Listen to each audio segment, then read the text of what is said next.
Hey, welcome everybody. My internet is back, and I am back. We are going to start today with the last flock that I need to do, and then we'll do whatever people vote on after that. I want to go ahead and queue up. Uh, no reason to really wait. Most people probably have this filled already if they're going to do them. So there is that. So we are going to do the flock contest 9. I'm I'm planning on maxing two of these a week, um, and the ones that release on Friday, I won't be maxing. But this is the contest I did the best in last year. I got a ninth place finish. The Jameer Gibbs touchdown at the end of the Monday night game took me from fifth all the way to ninth. Uh, didn't feel great, but that's what happened. We are at the 11, and nobody is in here. I do draft these slightly different. Uh, I believe that elite quarterback is actually pretty good in these. That's not actually what I won with, but I did spend a lot of capital at quarterback. I spent a seventh and a ninth last year on my quarterbacks in the team that did well, and I had a fifth round tight end. So uh, all that matters really is hitting, like beating your pod. Like if you beat your pod and also fix in a little bit of week 17 stuff, like, and that's just like have some people who hit well in week 17 because it is a 100-person final. So it's not overly like emphasized, but it does matter. You do need to be top 10 to get 10, like $1,000 back. So, but thanks everybody for showing up, and I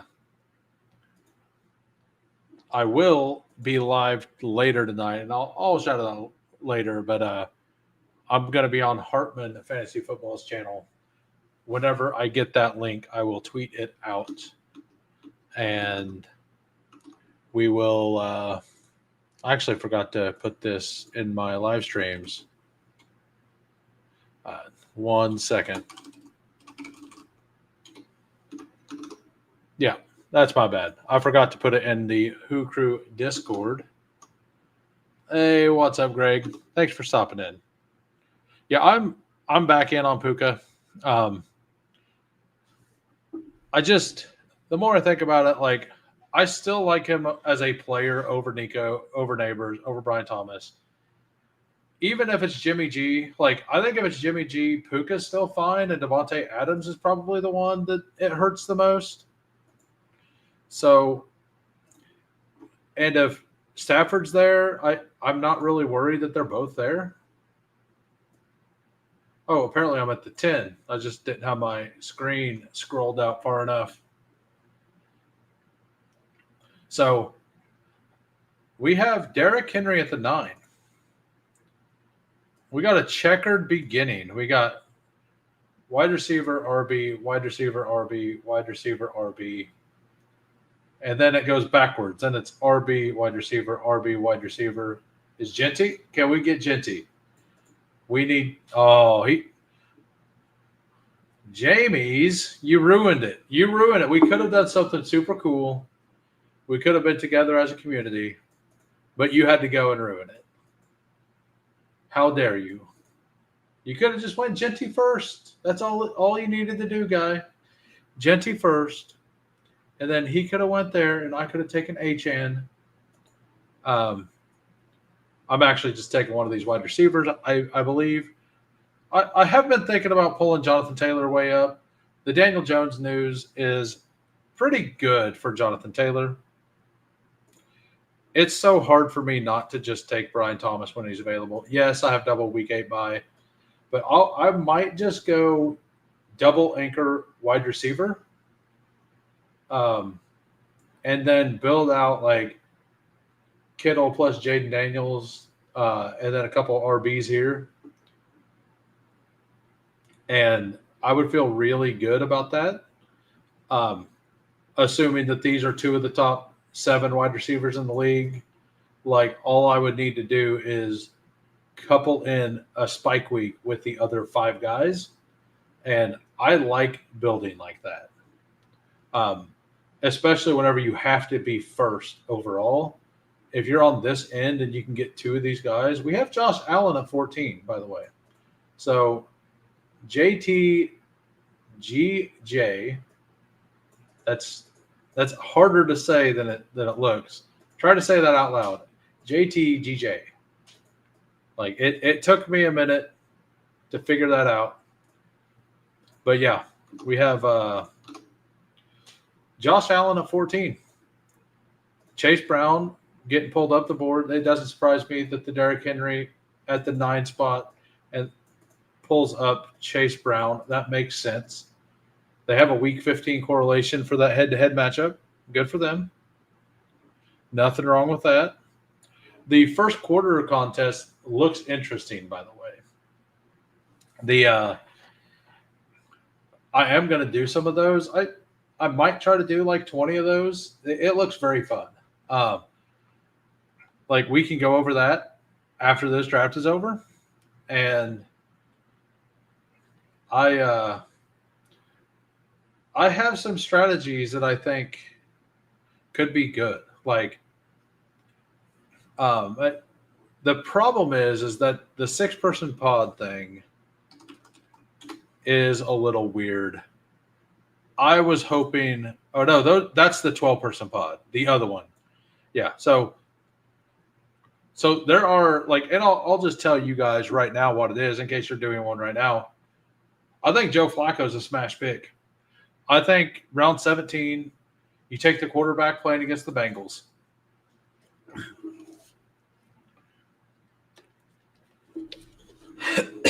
It's a it's a 2 of 12 advance out of week 1, right? And then week 2, it's 2 of 5. So basically, and then it's a 1 of 4. So the hardest week to advance is week 1. So if you just play a week 1 DFS slate, essentially, I believe that's the best thing, and then just try to luck box through. And if you can happen to get some week 4 correlation in there as well, that's pretty solid. Everybody's scared about Lamar. Lamar foot stepped on, wrist, a non-issue. I'll go ahead and buy it. We're going to do that. If Kittle comes back around, we will do that. If he doesn't, we will take any of these guys. What's up, Green Bean and Chad Candles? Thanks for popping in. We've got a wild card here. Goes back on script. Takes Garrett Wilson. This is a flock contest for those of you who are not aware. Because I do, if I have to get first in my pod, I will draft it differently. I would absolutely love Kittle. Like, I don't think I'll get Kittle, but I would love to get Kittle. Puka, BTJ, as I've said, we are just going to go double anchor wide receiver. And we're going to just kind of play, like, have a shotgun approach to the third wide receiver every week. I think that's the way I want to do this in this tournament from this side of the board, if I can get 2 of the wide receivers. If I don't get 2 of the wide receivers, obviously I probably go heavy wide receiver. But yeah, I would love either one of these picks. So we do get Kittle to come back around. That feels pretty good. So we got a start of Puka Nacua, Brian Thomas, Lamar Jackson. Everybody's scared. Got him at 34. His foot got stepped on, and then he had a minor wrist thing. The wrist thing was said to be a non-issue. Like, he basically was like shaking his wrist after a throw. But the team said it's a non-issue. I tend to believe them. It better be a non-issue. I've got 13% Lamar now. So It would go along with everything else that's happened preseason and during training camp for my bags. I actually went and looked. I don't think things are as bad as I thought they were. Was like recently, there's been some positive-ish news. Like I'm not overweight. I think B Rob getting moved could just be the play right now. Like if he ends up on the Bears, and I think the Bears are a very likely scenario. Like that is, I think he goes like around Pacheco, right? So I think he would move up, and I think Swift would move down because he would get the touchdown role, which everybody assumed was Roshan Johnson. Now that's all hypothetical right now, but he would also be a very good pick, like and complement to Woody Marks at Houston. The problem is their offensive line is really bad. The offensive line at Chicago is really good. Slurp the Lamar Dipperino. That's what we're doing. If I can continue, if I can start getting Lamar over here the rest of the day, we're going to be taking it. We are absolutely going to take it. I am curious to see what the first quarter, what the ADPs are there as well. It looks like Drafter Superflex may win for the second draft. I would not mind going over there at all. I haven't been doing a lot of them. I think I've got 18 of them. My goal is to get like 25. I think it's already 9,000 full. I think I still need to do like 6 or 7. So that would be great. Jalen Waddle gets pulled up to 51. We got CeeDee Lamb, Jacobs, Irving, Walker, Waddle. I mean, that's a solid team, honestly. You can argue Waddle like all the way from like JMO, even McLaurin, if you want to. I don't agree with McLaurin. Rashee Rice is not a pick I'm making in this contest. I could just be wrong, but I'm like, if he doesn't get suspended by some absolute miracle, then it's an absolute insanely good pick. But that is not going to happen. Well, I was planning on going double running back here, but if they're going to give me the Zay Flower stack for free, we're going to take the Zay Flower stack right there, and probably cry whenever neither one of these players make it back around. I did one of these earlier, and I got James Conner at 71. Felt really good. It was a Bijan, Josh Jacobs team, and then I got James Conner all the way back here. So I am stacked at running back in that one. Feels very good.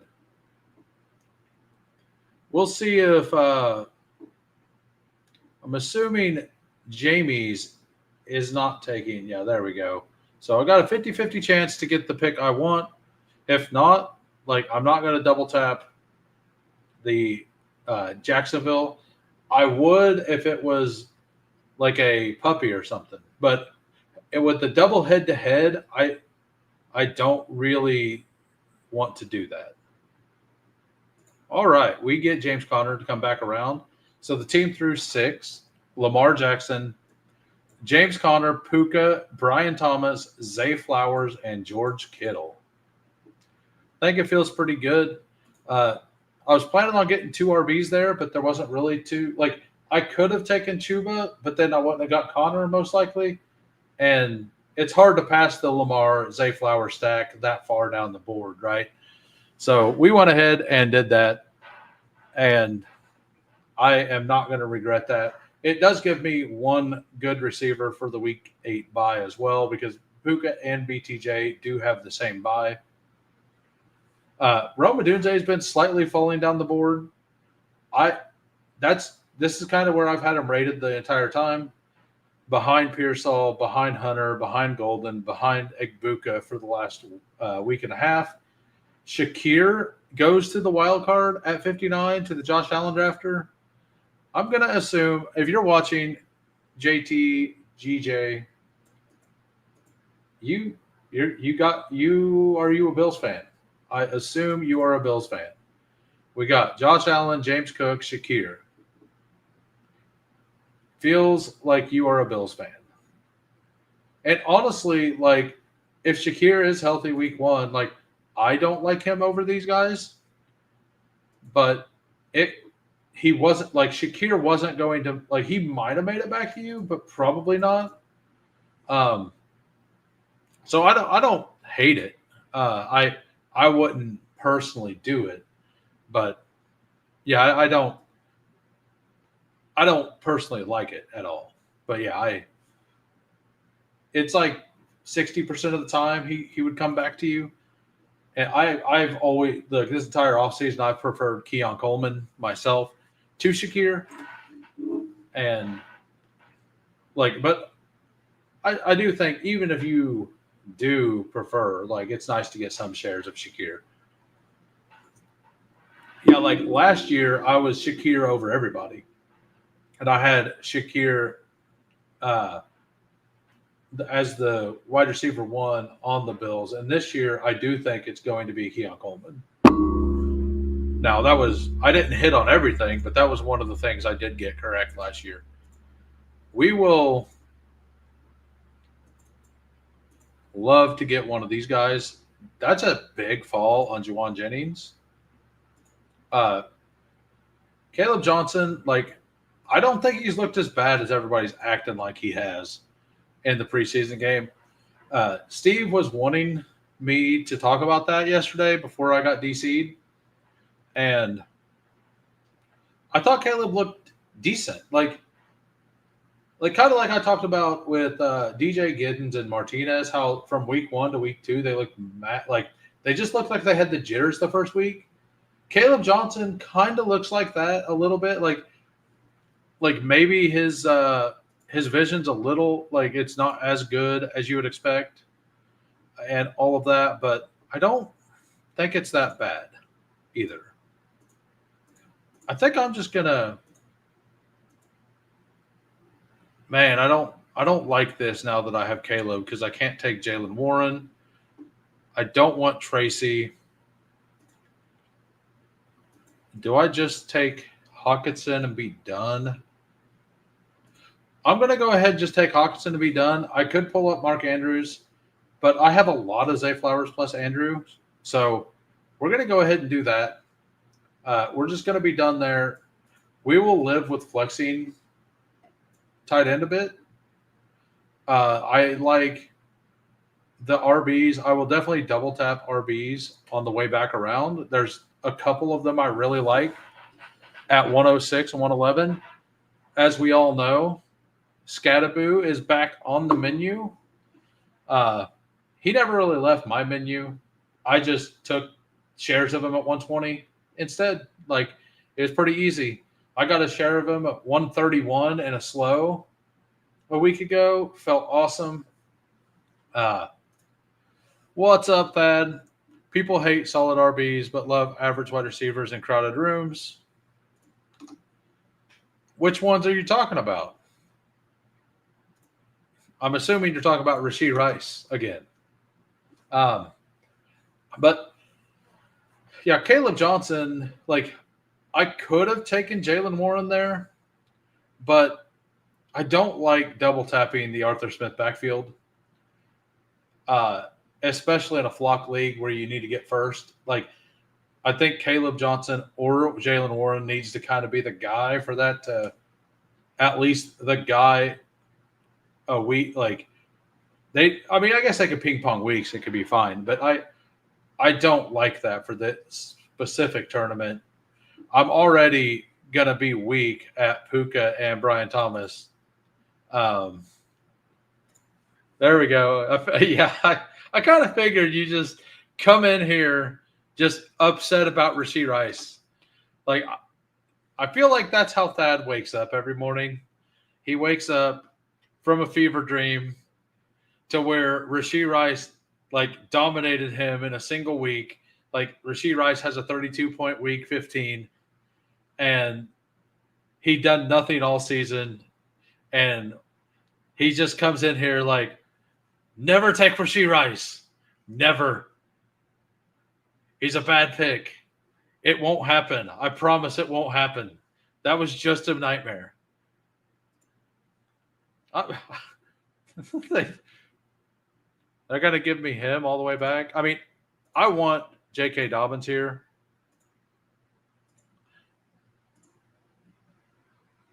One hero ETN. Get your guys. So that is a decision. That's definitely a decision in a you have to be one of 12. I was really hoping B-Rob made it back around.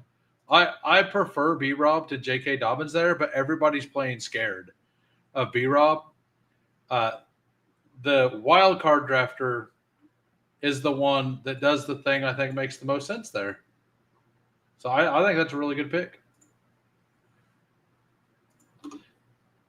Yeah, and JCM goes before B-Rob once again. You gotta love it. Like, here's the thing. I think I just want Scadaboo here, mostly because of the bye week thing, but I would take either one. I do, like, I don't even regret taking TJ Hawkinson because what was I going to do? Like, what would I have done differently? Keenan Allen goes at 100.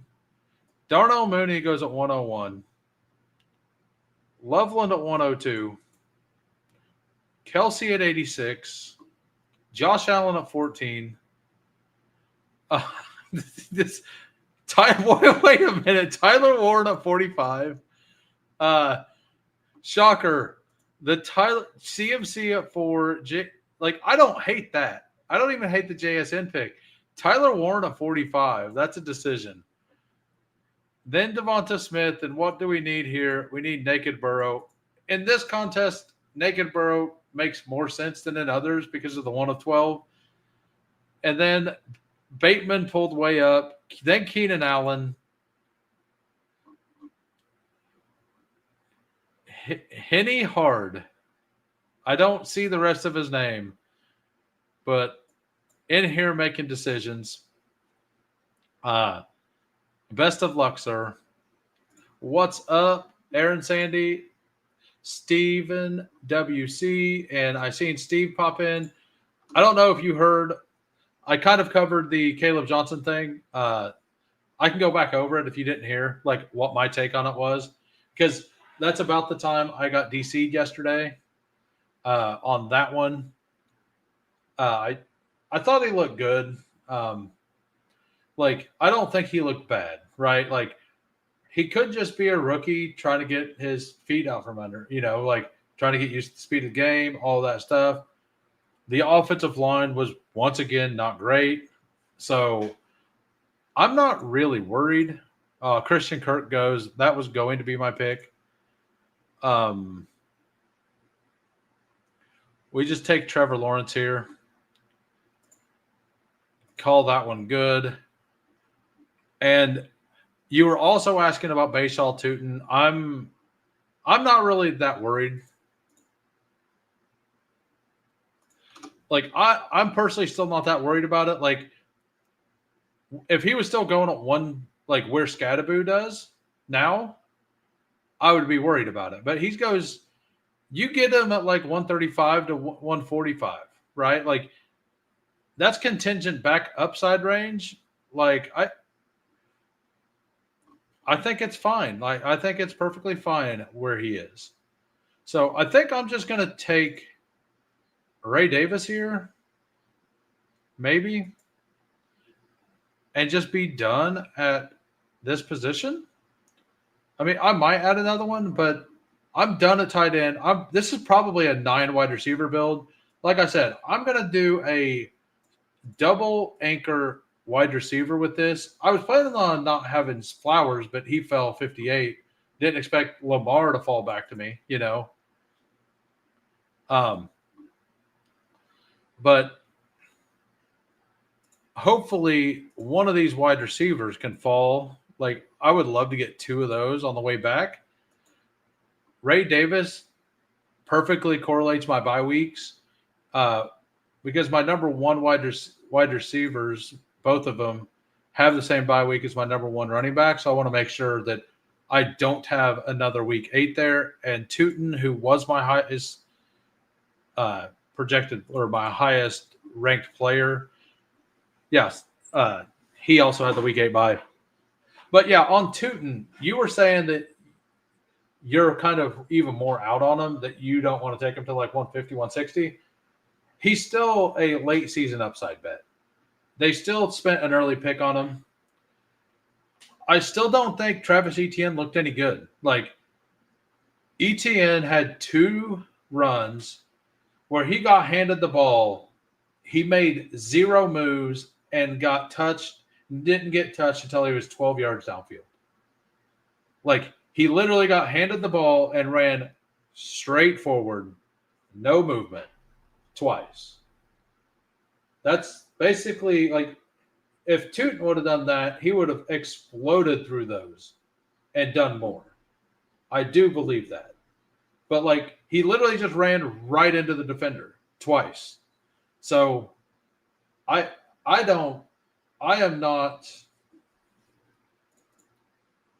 do say the same thing about the JCM touchdown.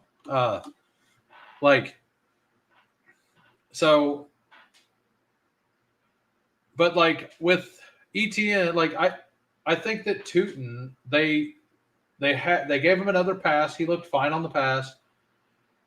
He did miss 2 cutback lanes on back-to-back plays, but he's a rookie learning a new system.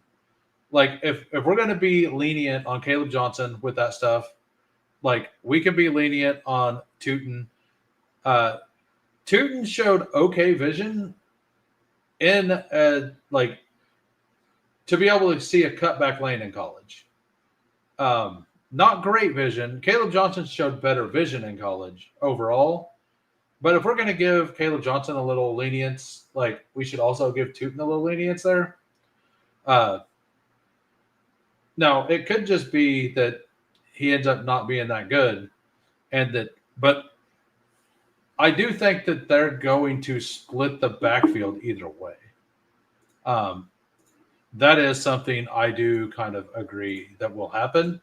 I think if it does become Tootin, if he does become kind of the late season hammer, that I do think he can be. I think it has to come through injury and a trade. Like, I think that both has to happen. And LaQuint Allen looks solid, right? Like, Quentin Johnston at 157. They are not letting receivers come at all. I don't love Wandale, but I do think that this team needs Wandale. I don't need the week 8 bye, basically, is how that works out. So the team right now, Lamar Jackson, Trevor Lawrence, running backs, James Conner, Caleb Johnson, Dobbins, Scadaboo, Ray Davis, wide receivers, Puka, Brian Thomas, Zay Flowers, Dobbs, Wandale. We'll put some fun in the room at the end. And then tight ends, Kittle and Hawkinson, very strong at tight end, very strong at quarterback. We will probably go, it's probably a 2-6-8-2 build. Have you seen how many kids Tyreek has? Nice. Yeah, I think he has, it's a lot. I don't know the exact number, but it's a lot.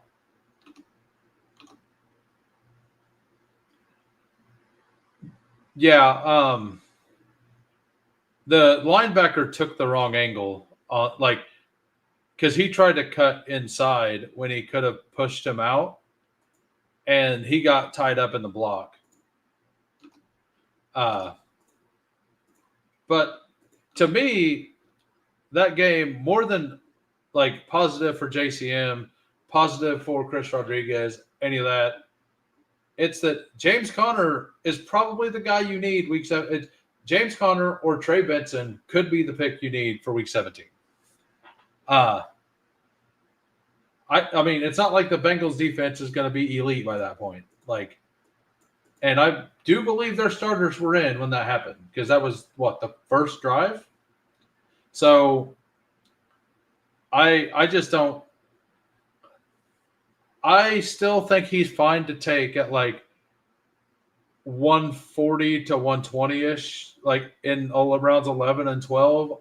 I'll probably mix him in just because I do want to be involved in Washington's offense. The future Antonio Cromartie versus Tyreek Hill family. Yeah. Hey, what's up, Tyler? Thanks for popping in. See, you and EZ getting along on Twitter. What's with that? I just scrolled through my Twitter and I seen you guys were like, why are we agreeing on things? Yeah, like I looked, I have 4% JCM. That was more than I expected to have. And I'm happy just staying there. Like, and because I'm not I'm not playing a lot of like I'm not going to play a whole lot of BBMs. Like in BBM, I think he's on the table at like round 10 because of the low own thing. But in the newer contests, like this Flock contest and stuff like that, I think he's a bad pick in that area. Like just a flat out bad pick. I said we're going to add fun to this wide receiver room, and we did. We added Adam Thielen. How much more fun can you get than Adam Thielen? I'm going to take a rookie upside swing as my last pick here. I think Connor, Dobbins, Davis, Caleb Johnson, Scattaboo could be enough to get me first overall in the spot. So taking an upside like home run swing shot after would make sense. Diami Brown actually makes sense for this team as well. Give me a double stack. Actually, I need to avoid week 8 buys is what I need to do. And I am still a believer in Pat Bryant. I will do Pat Bryant here. He renewed my faith in him. We will definitely be taking one of those positions. What's up, Ghost Cards? Your definition of fun is different than mine. Yeah, that was that was not the most fun pick, I will admit. But Adam Thielen at 178, like this team is built around these two people dominating, and then just finding a third person. We got a gift of Zay Flowers, and then all I want is for one of these 4 guys to like start every week, right? So that's because you have to get first in the pod. Like this team says those 2 guys are top 7. Lamar's quarterback 1, Kittle top 2 tight end, and Bowers or McBride doesn't like dominate the year, which both of them could. Kittle could as well. So like just that he's within the realm of those guys. I have quarterback 1, a top tight end, and 2 of the top 5 or 6 wide receivers. And then the rest of it is just making sure I don't die anywhere else. Like making sure I can get a serviceable RB room and a serviceable wide receiver 3 in flex, right? So that's the idea behind this team. It may not be – Adam Thielen may not be fun. And I guess there's an outcry right now for – so the Vikings are calling teams about trying to add a veteran wide receiver because Naylor's been hurt.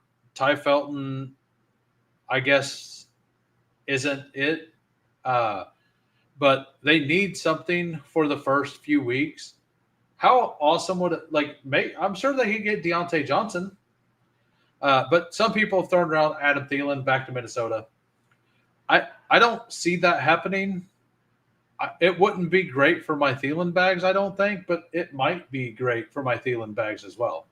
Like, he knows the offense some, and you put Adam Thielen as wide receiver 3 with Jefferson and Addison and Hawkinson there, like Adam Thielen's going to score some touchdowns with that being the setup.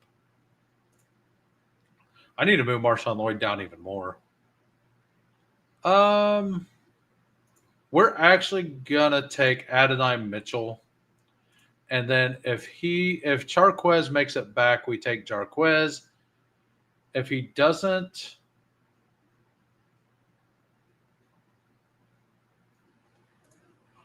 I haven't taken any Chris Rodriguez. I don't know if this is the tournament to do it in. This is a flock contest.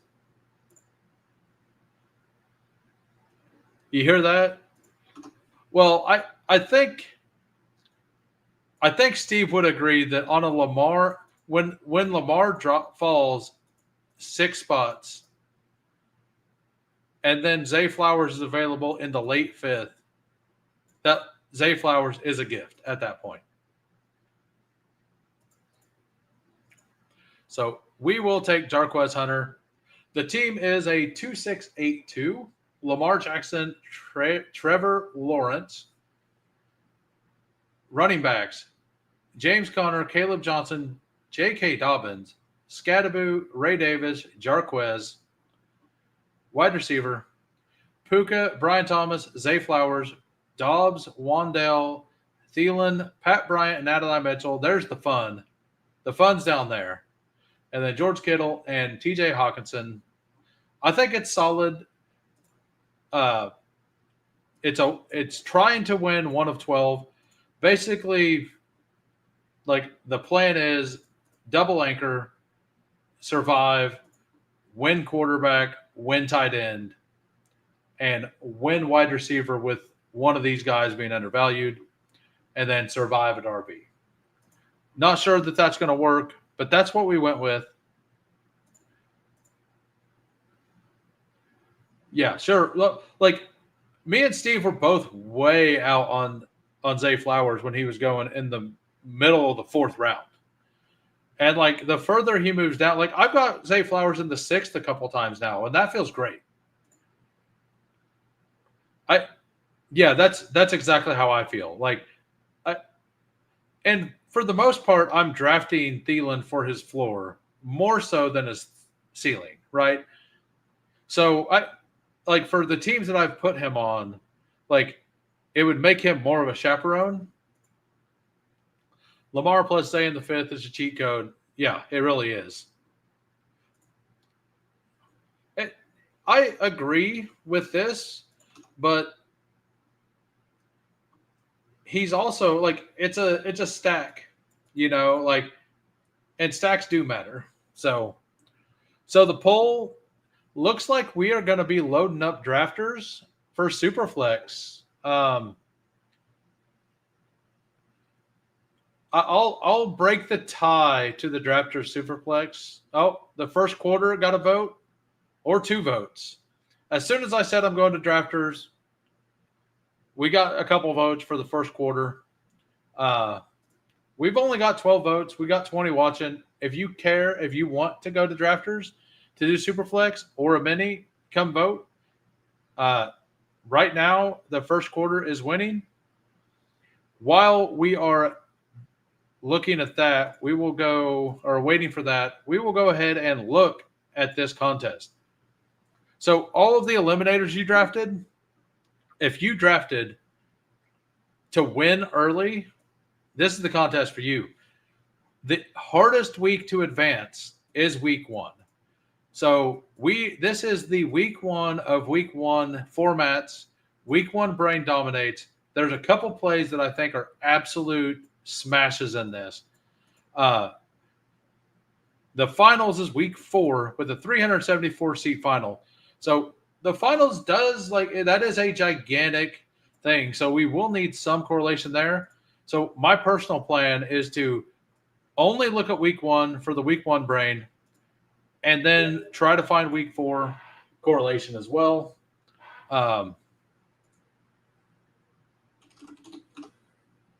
And sorry, I got a message. That's going to be my plan. It looks like this is one. So after I do one of these, we will go over to what is second on the vote. We will go do a drafter Superflex. I will be entering the first quarter, and I will be entering in 10 seconds. What's up, No Cap? Thanks for popping in. Jacobs could be the first quarter key. Waiting on 4. I feel if Zay got TDs, he'd be way better outlook on him, which, yeah. With likely being out, and they didn't really add, like, they added DeAndre Hopkins, who's solid, but, like, I don't think that that's going to matter that much. There are certain players that are completely undraftable in this mode, like Jordan Addison, right? There is a certain player I'm going to push up the board. Like, so we are going to go to Best Ball Overlay. We are going to uncheck these boxes, and we are going to check. Actually, we're just going to check week 1 and week 4. We are not going to look at week 1 and 2. We are only going to look at week 1 and week 4, and we are going to make our decisions based on those. There are certain players that are complete with Addison, Godwin, and a good amount. Yes, absolutely. Like, some of the rookies are going to be good picks. Yeah, it is a high variance RB contest. I think that the strategy I used in the last draft is very, very good for this. What's up, Quill? We are trying my first quarter. It looks fun. I think I'm going to do 10 to 20 of these. I don't know. So, by the way, I got the 109. We got Aaron Sandy at the 107. Big Kev at the 6. I believe that is it. McDuffie here at the 110. I don't know who McDuffie is, but they got a cool little headband. Big Kev's got a headband. R. Houston has some goat horns. So I don't know if my strategy is correct, but that's what I plan on doing, and we will see in 4 weeks if it's a good strategy. There are some players, like, I know exactly what I want. Like, Achane is a scary bet here, right? Because Achane's dealing with the soft tissue thing. I'm going to take Malik Neighbors over Justin Jefferson. The Washington Commanders' passing defense has been very bad for a while. You think, if you're going to tell me that Russell Wilson's not going to go out there and just hyper target Malik Neighbors against the Washington Commanders' pass defense, I think you are crazy. The other, I liked Brian Thomas's schedule quite a bit. Yes, this is the first 4 weeks. Yes, absolutely. So this is also, I don't like Achane there. I don't really like. They keep talking about Brock Bowers wanting to use him a bunch. He does have the ability to separate in a single week. So we're going to do that.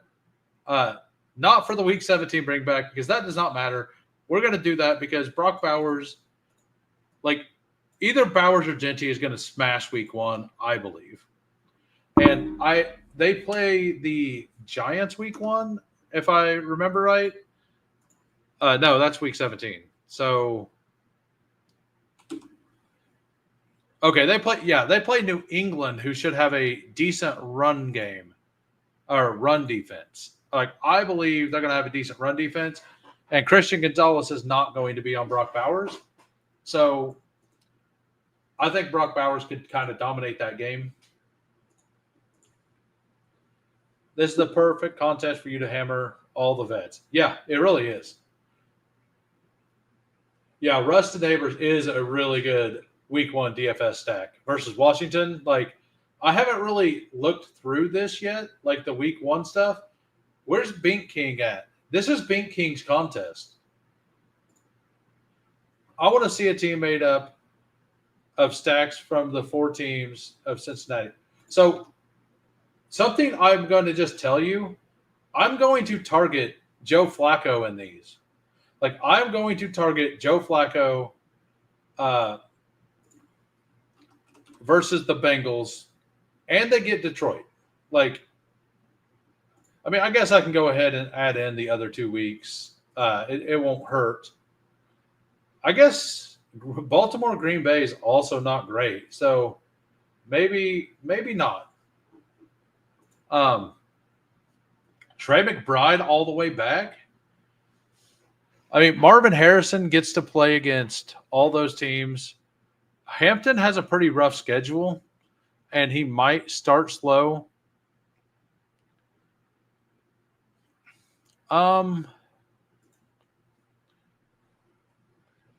Do I want elite quarterback in this? I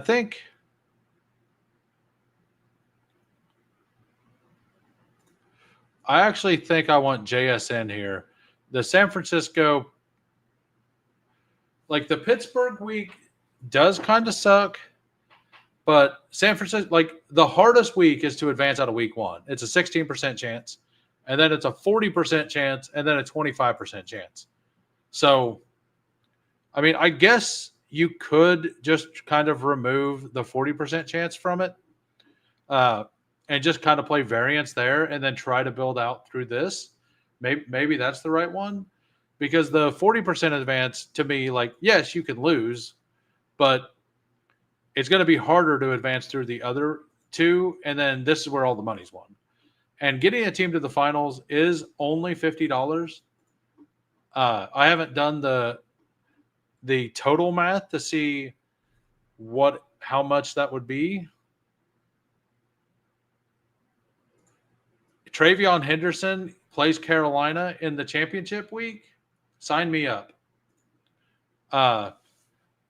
Travion is not one of those rookies that you have to worry about. Like, yeah, I will absolutely take Travion Henderson versus Patriots. Like, Vegas and Carolina, just try to squeeze them through the Pittsburgh week. Like, that feels pretty good. And if he gets I'd focus on early wide receiver just because they can be the spikiest at the real difference makers. I don't think they put special rankings in. There is a player, and it was this player right here that I was hoping to sneak in. Rashee Rice is probably the absolute stone cold nuts for this tournament. So that's the player I was hoping to sneak through because people could play scared. I guess there's enough badges here. I should have thought about that. If I wasn't on stream, I would have had him moved up. But I think we can move Rashee Rice for this contest back up into the 30s and just take him over and over again there. That's what I'm going to end up doing. I'm going to move Rashee Rice up to the top 30 for this contest. It should not. This should have separate player IDs. When I'm done with this, I will look. The other contest, yeah, this will have different player IDs because the weeks are different, right? So there's a weeks 1 to 4 ranks, which means that their player IDs are different. If their player IDs are different, then it will have its own exposures and ADP, just like Marathon, Eliminator, and such. All right, so I mean, RJ Harvey gets Cincinnati week 4. Let's just slap it up. Like, I did not. That is fantastic. Travion and RJ Harvey in week 4 have the 2 best run defenses to go against. That is something to note.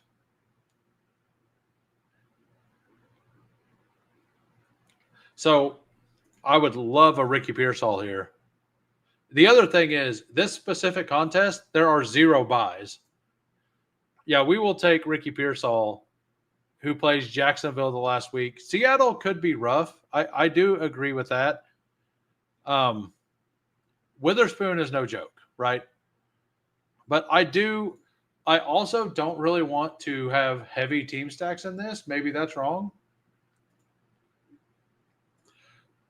He is like I do agree with this. It does scare me a little to have Harvey, but I'm going to go heavy RB through here, right? Because the goal is just to get Harvey to the Bengals game. Like Harvey to the Bengals game to me is like one of the most important things you could do. The best way to do that is to take Dylan Sampson later, right? Like you just take Dylan Sampson to get the week one, or Jerome Ford. Like that's too many rookies, most likely. But like I do think that they do need to be undervalued. But Travion has already shown that he is the guy. But he's not going to be the workload leader either.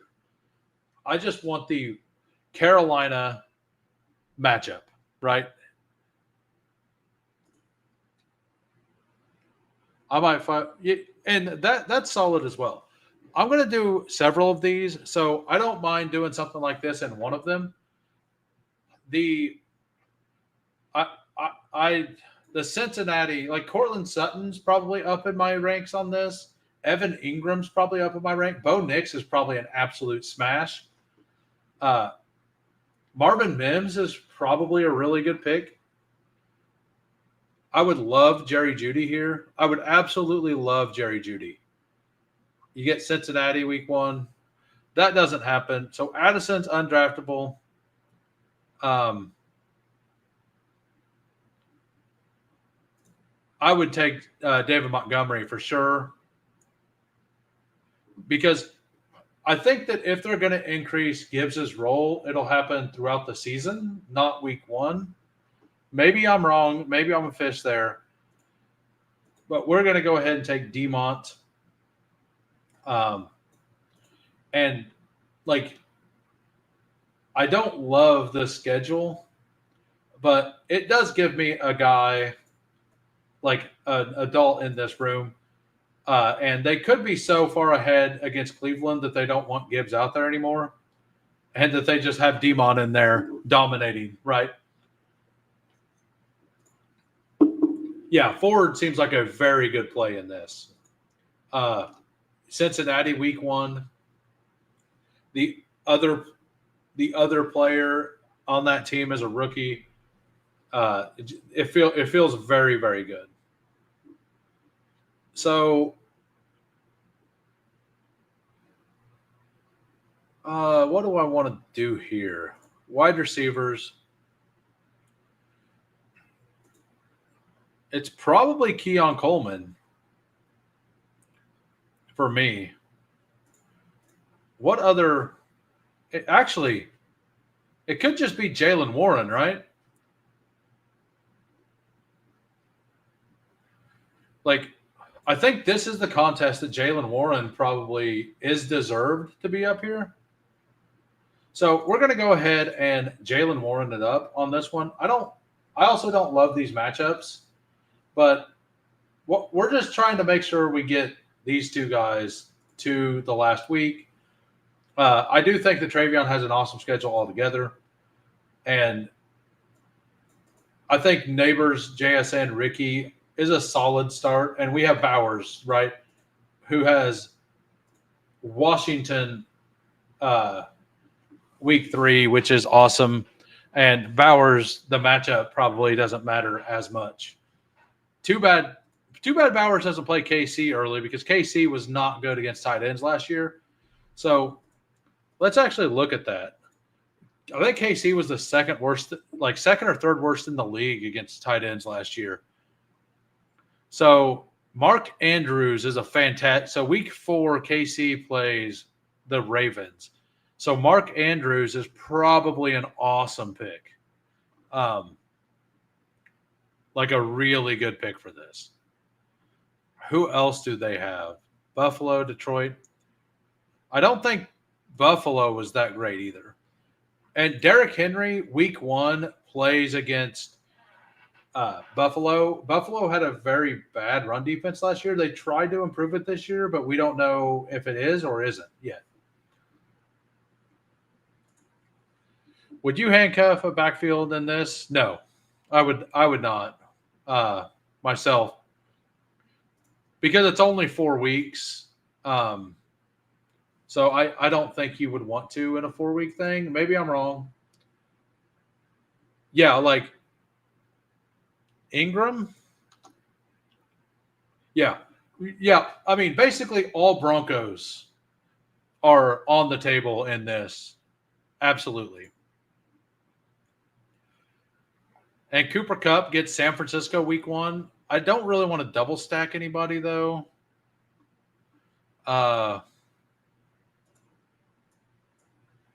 What does Drake May have? We're taking Drake May.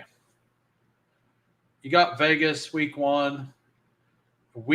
Then they get Carolina. We have the stack there. So, like, we're stacking Drake May. If Kupp makes it back around, I will double stack the Seahawks, which feels like the worst move. I can't do that. I'm just going to take Bateman if he comes back around. Actually, Christian Kirk. Christian Kirk may be the play. They're talking him up like crazy. I'm just going to pull Christian Kirk up. Overlay is kind of clutch for this. There's not going to be any overlay in this, right? This thing launched today, and it's already 15% filled. Yeah. I think the slot demon, like, we're not worried about Jalen Noel winning that role by week 4, right?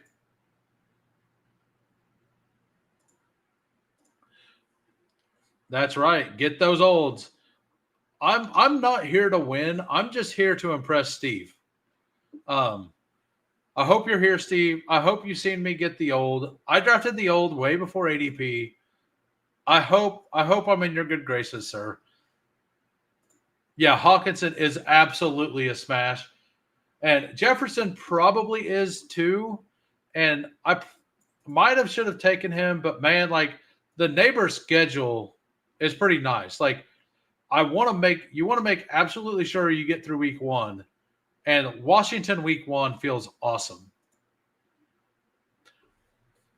So do you guys think I'm crazy for taking Kirk over Cooper Kupp? Like I would have taken Kupp for sure if I didn't have JSN. But I don't think I want to double stack in this contest. Maybe that's thinking wrong, but I don't know. I don't feel like it's a good idea. Naylor is hurt. And Minnesota is making calls to try to get a veteran right now. Kirk, yeah. Yeah, that's kind of where I'm at. Like, if this was an all-season thing, I think it would be a little more crazy. I mean, are they really going to make me take Scattaboo right here? I don't like Scattaboo is a much worse click in this, by the way. Like as a Scattaboo slappy, there's that. But we're going to take the guy who has the week 1 versus Cincinnati. We're going to take David Njoku. We are done at tight end. Bowers and Njoku feels awesome. We have no problem flexing tight end if we need to. Chris Rodriguez is probably a really good pick in this as well. Like, Chris Rodriguez is probably an awesome pick. Where did Bill go? Has Bill went yet? Krosky Merritt is a player I will draft 0 of in these.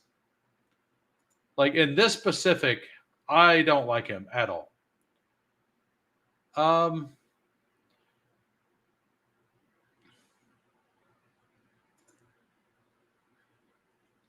Yeah, I think I just wait on quarterback.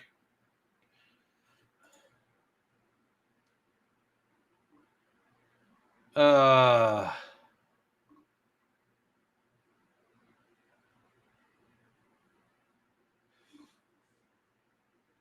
yeah. Yeah, we'll just take Scattaboo. It's basically time to start smashing wide receivers. Um, I'm behind, but like none of them feel like if I would have pulled somebody up, I would have just felt bad about it. And I want one of these. I want DeMario for sure. I would like Dobbs. Hollywood's back at practice. He's kind of on the table. Legette's not on the table at all. Those are definitely the two players I would like to get back. The Mooney Ayuk double taps reminds me of Austin Powers. I too like to live dangerously. Like the Ayuk is absolutely not draftable, right? Like we can agree. I think the 12 hole is honestly just auto drafting. Every one of these picks has been at the top of the queue. So I'm pretty positive they're just auto drafting.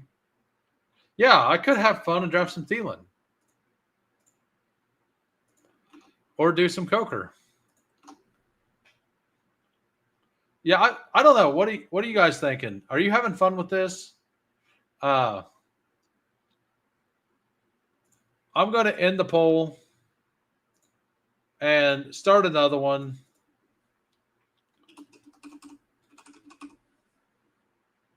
We got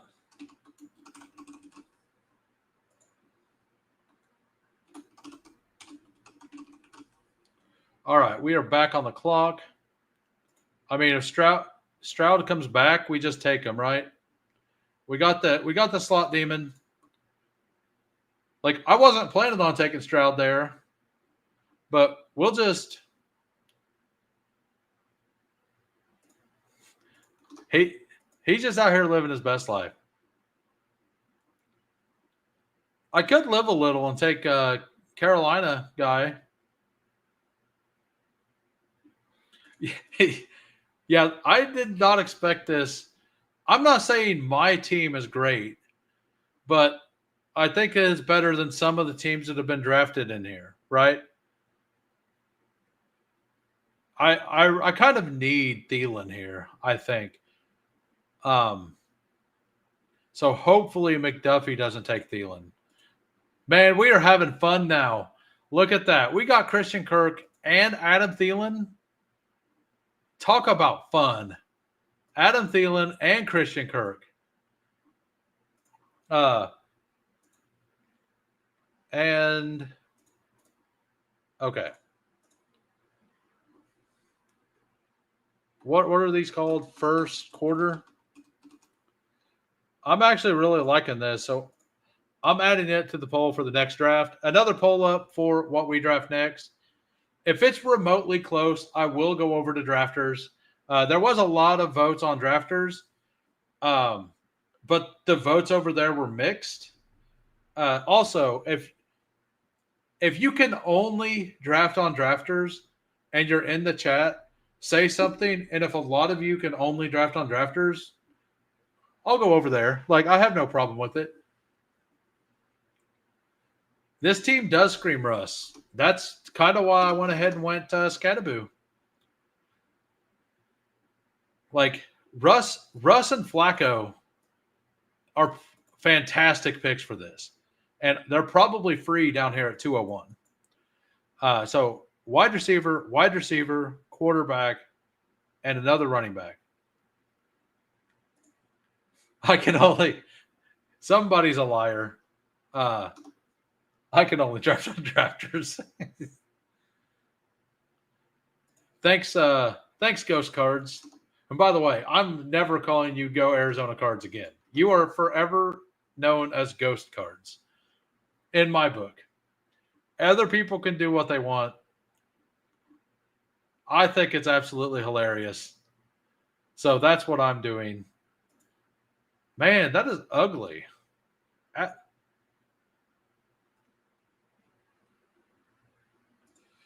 I mean, Rashad White feels pretty good, doesn't he?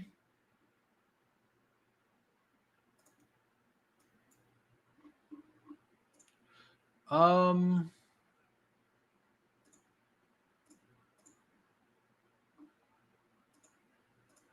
yeah. So we did the dumb thing. We just took Woody Marks.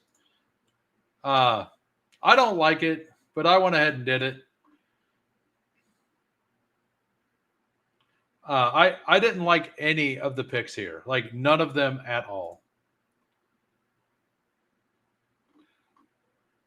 These last round picks are very bad at wide receiver. Looking at how bad these wide receiver picks are for this specific contest, I will probably go heavy RB or heavy.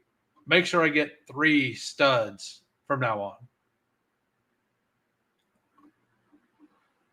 Yeah, that's a good point. Otten is a really good pick as well. Was Ford there? Ford was not there. It looks like the vote is reasonably close. Uh, the drafter superflex is 33%. Um,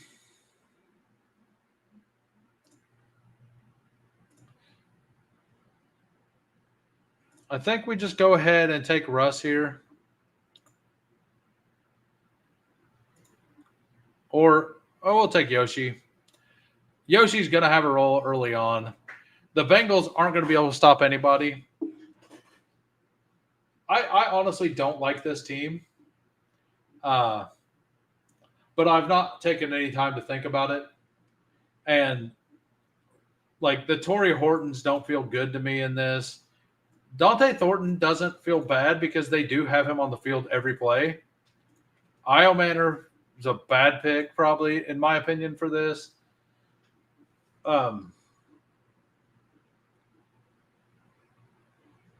I think the Bowers pick might have kind of sank this. Like, if I would have taken AJ Brown over Bowers, I would feel much, much better about this team because at every point of this draft, there were tight ends that I kind of liked still available.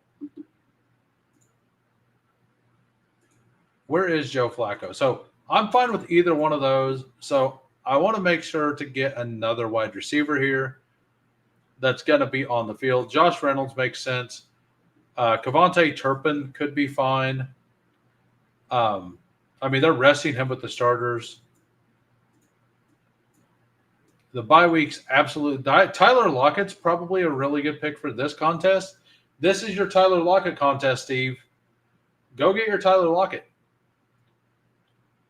He's free. Look at him. He's completely free in this.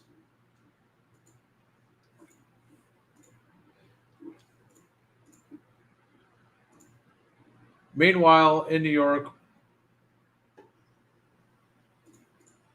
go figure, I'm the smallest state where you can play best ball anywhere because Rhode Island doesn't count. Doesn't care. Okay.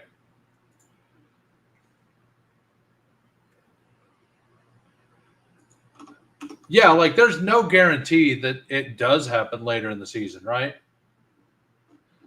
Uh, Ray Ray's probably a good mix-in pick, but the current report is that it feels a little more likely. Did Mooney? I thought yesterday there was like a more positive vibe among the Mooney stuff.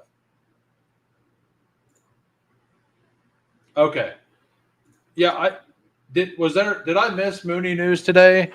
Because I thought yesterday I heard that like they kind of think like they're not going to come out and say it, but they do kind of think that he will be available earlier in the season.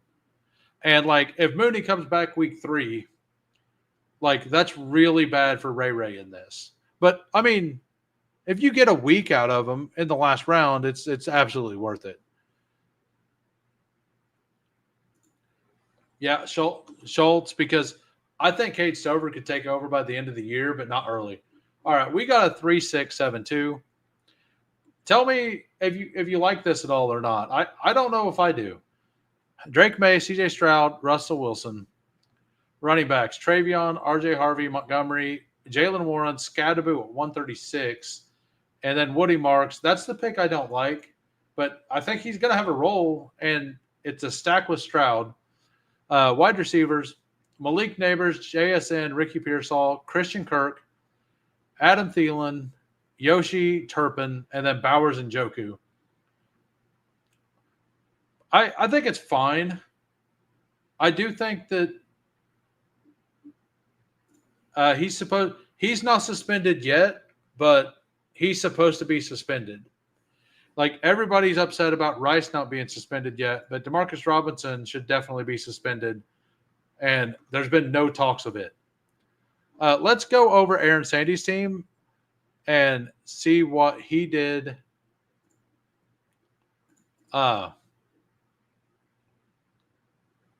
Yeah, he's the only other one in here. So Aaron Sandy, 3-4-9-2. Geno, Justin Herbert, and Daniel Jones. Gibbs, Brown, Cook, Eckler. This is actually super smart. Hyper fragile might be the way to play this. Honestly, that's actually brilliant. I think hyper fragile is the way to play this because it gives you there's less variance for the whole season. That's actually probably the right move. Because there's less variance for these guys to get hurt, right? And you only have to start 2, but you should start 3 if you do this. Like, I love that. Wide receivers, J-Mo, Flowers, Myers, Rashid Shaheed, Keenan Allen, Dobbs, Slayton, Adonai, Cooks. Yeah, no, I love your team. I like that team a lot more than mine.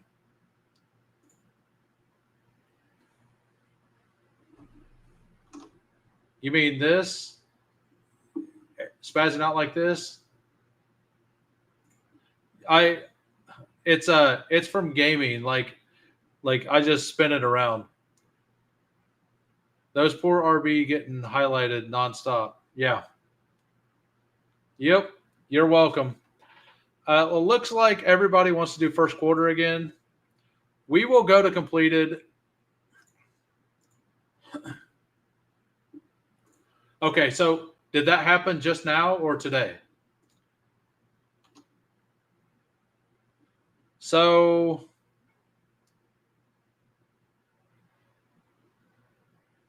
yeah, there we go. It is its own thing right there. All right, so pick 6. We're going to enter in 10 seconds. It's pretty funny. It's almost like he was listening to me waiting to relay that information. Oh, hold on. I joined the wrong one. I hit pick 6. Hey, I still got in. I didn't rug pull you. I got in. We got Aaron Sandy back at the 102. I got the 108. Yeah, I think hyperfragile is absolutely the way to play this. Now, that doesn't mean every team I have is going to be a hyperfragile team, but I do think, like, the problem is when it got to me, the only running back left was Achane, and Achane's a scary pick in this, right? I don't know how early are you guys taking Devon Achane in this? I'm getting a feeling he's going to miss week 1 at this point. Schefter's in here listening to my stuff, trying to get the scoop on me. How dare him? How dare Adam Schefter try to take my glory? How dare him? All right, so KBX Forever. I don't think it's Kicks, but I'm just curious, is that Kicks? And is Dave P part of the group? I feel like Dave P's been in here before. So after this one, I promise I will go over to Drafters and I will do a Superflex for those of you who want it, assuming you guys want more. And that is assuming we can get to 25 likes. We're at 17. We did the 2 drafts already. So if we can get 8 more likes, which has been the average per draft, we can do another draft. And if not, I'm going live later tonight with Hartman. So we will definitely be. I don't know what we're going to draft, but we're going to do that after the Best Ball Jeopardy, whatever time that is. Him and I are going to go live.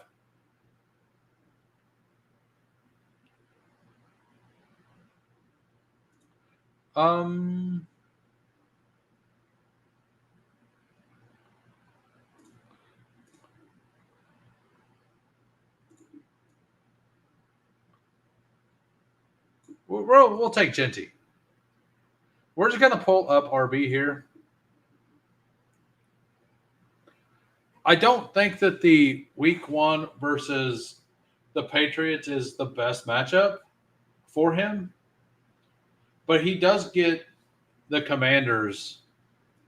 I think it was week 3, and Chicago, I think, is weaker against the run than the pass. So I don't mind. And Genty is awesome out of the backfield, so we could absolutely just see that.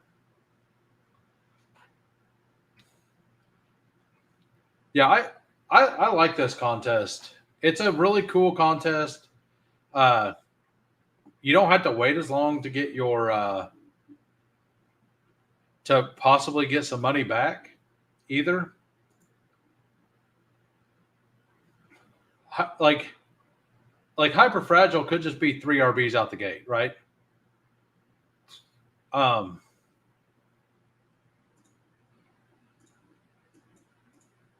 We're going to go with Jonathan Taylor against Miami, Tennessee, and the Rams. We're just going to try this. We're going to go 3 RBs out of the gate, assuming that there's 3 good ones, and we're going to see if we like it. The goal for me is to play this contest a lot just play it like Eliminator, right? And if you to be honest, the week 17 stuff, it helps, but got to get there, bro, right? You still got to get there. As much as that's a joke, it's still true on top of it. I think picks 2 and 3 are the best possible picks for this format. You get Bijan or Gibbs, that feels awesome. And I do think Bijan's the clear one, the clear RB1 for this contest. It's actually, to be 100% honest, my ranks for this may be Bijan 1, CMC 2. Or Chase 1, Bijan 2, CMC 3. Because Gibbs, like I said earlier, I do think that he could absolutely smash, but I think Demont will have a solid role to start the season. And I agree with that. But I think that there's less argument for it here in this contest. Josh Jacobs gets pulled up. CMC Jacobs feels really good. Barkley gets Dallas week 1, which is an awesome week 1 matchup.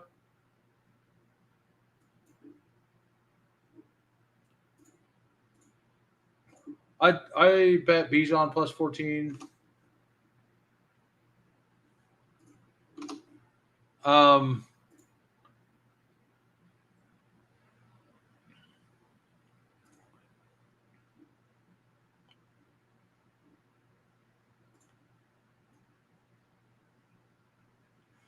Screw it. I'll take a Kyron Williams share here. My bet on Jarquez is that he's going to have a standalone role part of the season and then earn a better role. So Gamble says, I bet Bijan plus 14, Offensive Player of the Year, and Gibbs. And Falcons over That's Falcons line. Yeah, I'll show you. So Underdog put a pick'em thing up today, I think it was a 40% boost, and I'll show you guys the one that I boosted because I actually just went and found the week 1 games instead of the preseason games, and I just put $5 on it, but I cranked up some lines. Yeah, that's a pretty good line. I like that. I like that quite a bit. Wait, we might get Jaden Daniels back, and I can't remember who said, but it was. How sure are we that Rashee Rice does play the first few weeks? And I'm not that sure at all about that. Do you see Jalen Hurts' schedule here? Dallas, Rams, Tampa.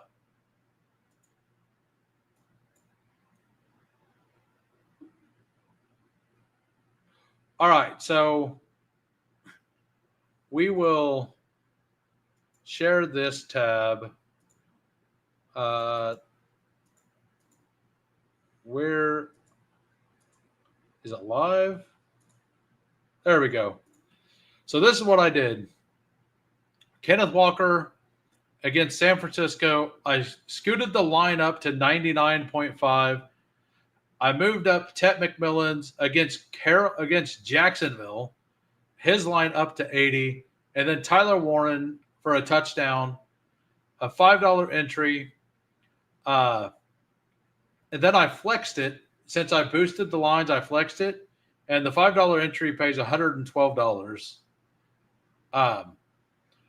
But San Francisco's run defense, I don't like. I'm in on their offense for sure. And Tet McMillan is going to be hyper focused, I believe. And Jacksonville's defense isn't great. No, he's not. I mean, and then Tyler Warren is the focal point of that offense already. So, yeah. Travis Hunter couldn't shut down Io Manor. Well, Ted's not even going to be on. Travis Hunter's not even going to be on Ted, number one. Right? So there's that. That's the first part of the battle. He has to be on the field to play Ted on Ted's side. I don't think that's going to happen. And we just seen Ted absolutely cook Derek Stingley. So you're telling me that whatever Jacksonville throws at him, he's not going to cook? Hell yeah. That was exactly what we wanted. We get Devonta Smith back. That feels awesome.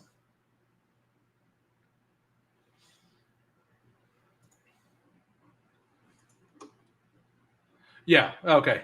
As I was talking about it, Gamble was talking about it. Yeah, I'm very convinced that Tet is a very good player.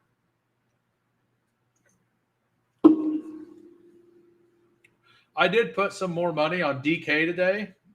They have a decently nice promo going on right now. If you do a $20, $15, if you do one of their mains, you get a free $5 entry into one of their DFS. I think it's for week 1. I can't remember. You have to go in and opt in. But yeah. Also pretty convinced that Bryce isn't. I kind of buy the Bryce hype or the Bryce love. We all know that. Come on, Cortland Sutton. Give me Cortland Sutton back. Which one? We will take Cortland Sutton against Cincinnati there. What was the first promo? I did the three, or I did the ones the last time where it was you do 3, get 1 free. I did 9 that day. And basically I'm waiting for that to happen again before I do a bunch. Like I'll do the one today for the $5, like, and I already opted in to the one for the total points as well, because I think it's anything during this week, but maybe I didn't actually read through it, but I believe that's what it is. We have so the team right now, we have Ashton Genty, Jonathan Taylor, Kyron Williams, Jalen Hurts, Devonta Smith, and Cortland Sutton fell all the way to 65. Everybody does believe that this is an RB heavy format. It only makes sense. Like I could, in theory, stop at running back. I'm probably not going to, but I could. Since this contest ends in week 5 or 4.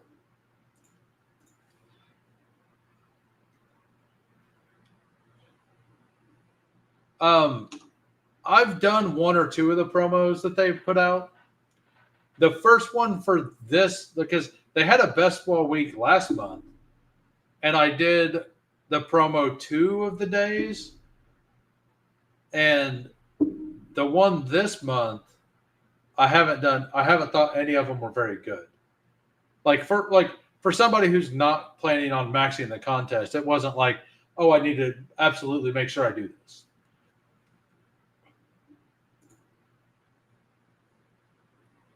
Yeah, I think the first one was you do 3, you get 1 free, and it was repeatable 3 times. So, do we think Steph Diggs is going to play week 1?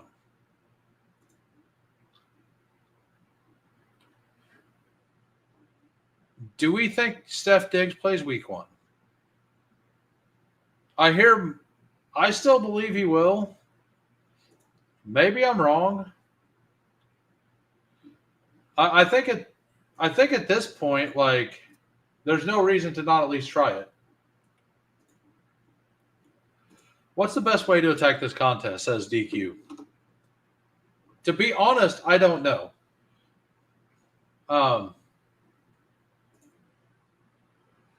That's fair.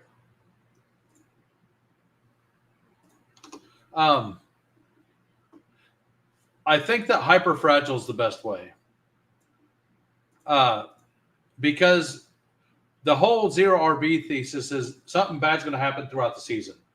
If your season is only 4 weeks long, there's a much lower chance that Nick Chubb at 85.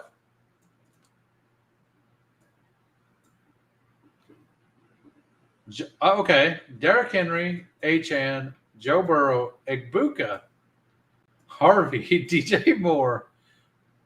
You got to scoop the DJ Moore value when you take Joe Burrow unsacked at 36. And then to make up for that, because you got some value on DJ Moore, you got to take Nick Chubb at 65. I will say with confidence that what the 12-hole doing is not the right strategy. I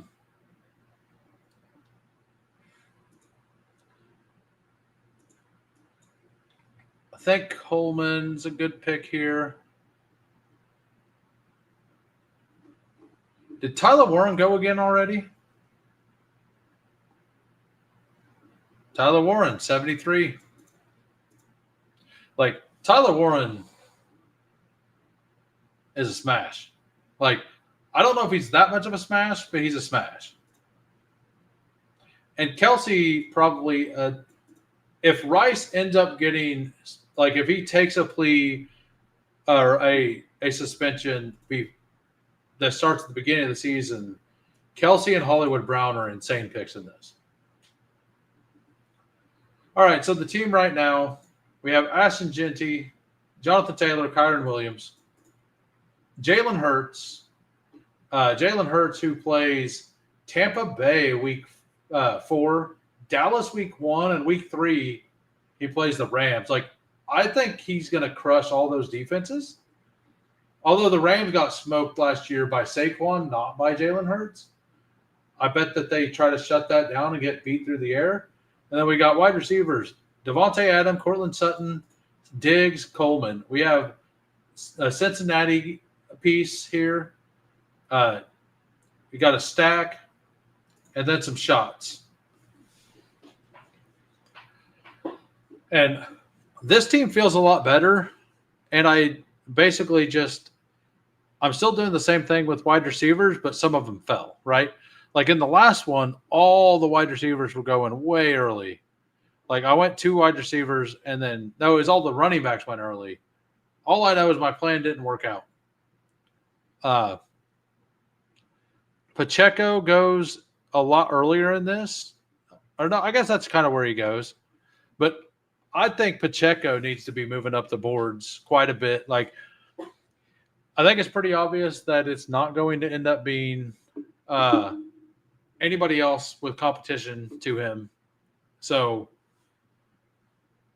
I think we can just go ahead and pencil him in for a really, really strong season. And if nothing else, a very strong start to the season for this contest.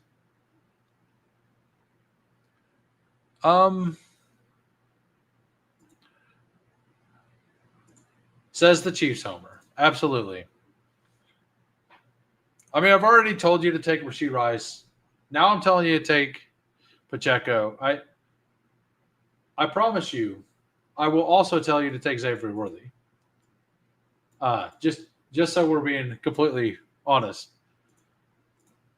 Like, in this contest, Rice at 50 is awesome or the worst pick on the board, right? If he does end up taking a plea deal, like it's like he's not going to be on the field for 4 weeks. If he doesn't take a plea deal and he's out there all 4 weeks, then he's one of the best picks on the board.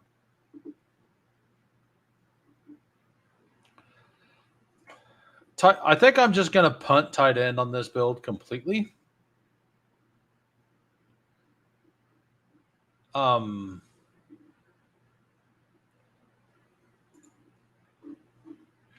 I think he's completely mispriced for this contest. We're going to go ahead and take Bigsby here. He gets to play Carolina week 1. That feels awesome. He's probably one of the better clicks on the board. I don't see a world in which ETN's the starter week 1 or Tootin really making a huge case by week 4. Like, he may earn some time, but I do think Bigsby will be the guy for the first couple weeks for sure. So I do think Bigsby may be one, like he's probably one of the better clicks on the board. And I hate to say it, but Javonte Williams is probably a really good pick in this contest. So yeah. Like, I could probably stop at these 4 RBs with Genty, Taylor, Kyron, and Tank. Like, yeah. I mean, we've only got 20 people watching. But if those of you over on X, we got 45 watching on X. If you guys want to see me draft a drafters draft after this, head on over to my YouTube channel and toss me a sub and a like. And if we either get 2 more subs to get me to 300, I just need 2 more subs for 300. If we get 2 more subs or we get to 25 likes, either one, I will do another draft. I've been stuck at 297. I just seen I got to 298, but I was stuck at 297 subs for the last 4 days. So I would love to hit 300 today. It would feel awesome. And if that happens, I'll do another draft. Or if we need 4 more likes now. And I just put the information in the chat for those of you who are on X so you can click it. and head on over to the YouTube side and click the sub button for me. And also smash the like. I would appreciate it. All right. Back on the clock. B-Rob at this point kind of feels awesome, right? But Drake May's still there, and I have Steph Diggs. So we take Drake May at pick 128. I will say, if you want to do solo art quarterback in any format at all, this would be the one, right? Like, this would be the one to go solo quarterback if you're going to go solo quarterback in anything. I don't think anything with advancement rates, though, you should ever go solo quarterback. Just because that requires that specific person to be one of the top 3 quarterbacks both weeks in a row. And advancing a low-owned person to a finals is the best way to give yourself an edge. So JCM at 131 is at least reasonable. So I don't have a tight end yet. I'll pull up Dallas Goedert. I said earlier I don't love double stacks for this. I don't. But Goddard, I think, is completely mispriced as a whole. And I think a double stack with a tight end and a wide receiver is different than the double wide receiver because I just feel like it's a different bet.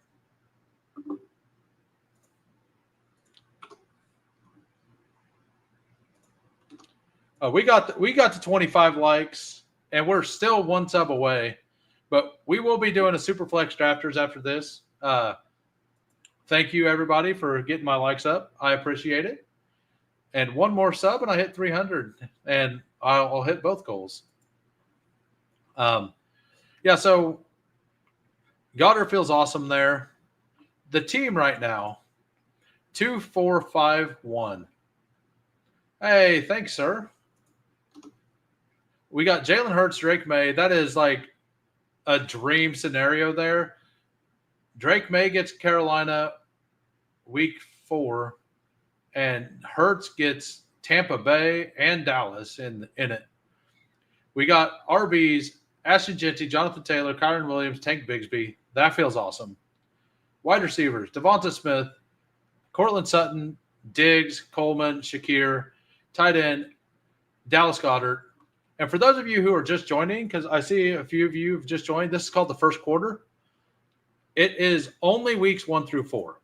So it's a 2 of 12 through the first week, and then a 40% advance out of week 2. So I'm not looking at week 2 very much because it's got a very high advance rate, and that's a 25% and then a 374 seat final. First is $15K. It's a $5 entry tournament. You can enter 5 times, so $250 to max it. Getting to the finals, you get a fifth of your entries, max entry back. If you get a top 50 team, you get your max entries back, but you get to play for up to $15,000. Like, you are in a pool for up to $15K if you make it.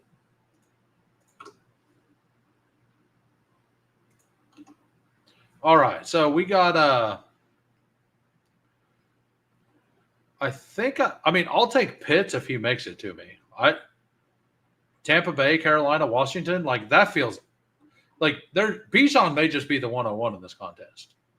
Like, that's his schedule. Tampa Bay, Carolina. What's his week 2? Okay, the Minnesota week is kind of rough, but that's a good schedule. Tampa Bay, Carolina, Washington. That feels amazing. All right, so we are going to head on over. I'm going to set that up at least a little bit. Did I hit 300? Hey, it doesn't show 300 on my end. It shows 299 whenever I refresh. But I will believe you that I've got the 300. That would be awesome. We smashed the likes. As soon as I said that, we started just getting the likes way up. So, because I was at 17 for the first hour and a half, and we're at 29 now that I used it as leverage to do another draft. And after this, we will be heading on over to Drafters to Superflex. And if you're new and you don't know what Drafters is, why is that no? They took the color away. Use promo code WHO to sign up on Drafters, and you get a 100% deposit match for up to $100. And that'll help me out. It'll help you out. And all right, so wide receivers. Thornton feels fine. Diami Brown is probably a good pick here. Willie got the 300. Thank you, everybody. 301. Nice. I appreciate it, everybody. I wanted something today. Like, to be honest with you, like I'd been stuck at 297 for 4 days. I don't know why. And I mean, yesterday my stream got cut mid, but like on Tuesdays, Steve Schaup and I do like a recap of all of the preseason games, and we're going to run that through to the regular season and kind of do like a breakdown into what happened and what it means for the future and all that. Like, it'll matter a lot more. That'll matter a lot more like during the regular season, whenever the snap shares and stuff. Like, we can look at it a little bit, but some coaches are like play people in a certain way, like they have a rhythm. Other ones just like to get their guys in and get them reps. Others refuse to play people. So 300K soon. I hope. Hey, welcome, or thank you for popping in, sir. Are you starting early? Well, good luck. And once my draft's over on Drafters, if you are still streaming, I will be sending people your way, sir. Hey, it's no problem. I've sat many times at the PC listening to a stream, looked up and been like, oh crap, I haven't liked this yet. You know, Jerome Ford at 163. It's one, like, you get Cincinnati week 1. Oh, he double tapped it. That's actually pretty smart. Double tap the Cincinnati. Like, you just guarantee whichever running back torches, like whichever running back does the JCM thing to the Bengals. Like, that's actually a really good way to do it, especially with that. Like, I like Dave P's team a lot. Like, I like it a lot. And Rachaad White is back at practice, so he's probably a very good pick right now as well. And I do think that I'm going to end with those guys. So the wide receiver I wanted went, but we'll take Darius Slayton. Probably need another tight end as well. Jatavian Sanders is probably a really good pick. It does a little bit of a bring back in week with Kyle Pitts. Darren Waller may be an okay play in this. Jawan Johnson is probably a really good play. Actually, that's the play I like the most there. But I just want to make sure to get a third guy. This room isn't great. I'm done at quarterback and I'm done at RB. So my bags and my mind both say the same place. And I think he ends up in Chicago. I think that they're skittish on Roschon Johnson. Like, we haven't heard anything about it. Kyle Monangai, like, he looks good for a 7th-round pick. I know BDE, Big Draft Energy, is really big on Kyle Monangai, but I think he would agree that B-Rob is a better talent. Not that I'm rooting against Monangai at all. Like, I would like for him to work out, but I also think that B-Rob would complement DeAndre Swift very, very well. Like, just because, like, DeAndre Swift is more of a outside, like, receiving style back, and B-Rob doesn't do those things as well, and he's decent at just pounding in the middle. And I think that would be a really, really good pickup for them. That doesn't mean it's going to happen. Teams do things that don't make sense all the time. Like, who knows? Maybe the Commanders trade Brian Robinson to the Seahawks for George Holani, and then George Holani's the guy you need. Like, we never know what happens. Like, Seattle loves running backs, so maybe they're interested. Like, that's absolute worst case scenario for everyone involved, other than George Holani. Actually, for every best ball player, because George Holani is essentially undrafted and would probably be the RB1 there. But, like, if you want worst case scenario, there you go. Like, because all the B-Rob shares are completely dust, right? If that happens. All the Ja'Cory Krosky-Merritt stuff, like, I think you could argue George Holani's looked just as good, like, has looked better in the preseason than JCM has. But, like, and I think it would be a triple-headed backfield or something like that. But I don't know. I think that the obvious places are Houston and Chicago. I could see San Francisco wanting running back depth if they can get him for like a 5th round pick to take him as RB depth as well. Hey, yeah, we did. Yep, thank you, Hartman. We hit the 300 mark. I'm very excited about it. Yeah, the JCM hype is like, it is so awesome. And for those of you who don't know, we will be doing a Superflex draft over on Drafters after this. But Hartman, I will be on Hartman's channel. Have you made the link yet? I can pop the link in if you have. If you want to send it to me on X for the stream specifically, and I'll be on his channel after Best Ball Jeopardy's over.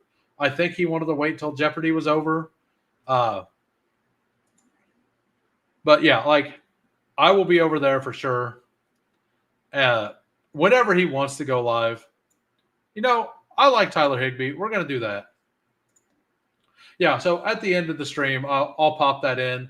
And then you guys can go, if you would like, to sub to my buddy Hartman if you've enjoyed this stream and you want to see more of Who Hames. You can head over there, and in about 3.5, 4 hours from now, I will be live over there. Just enough time for me to go offline, fire up my grill, cook food, watch Best Ball Jeopardy, and then be online again. Be pretty good timing. Be a good day. Hey, no problem, sir. Like, I try to shout people out whenever I see them in here. You know that. I took Turpin on the last one.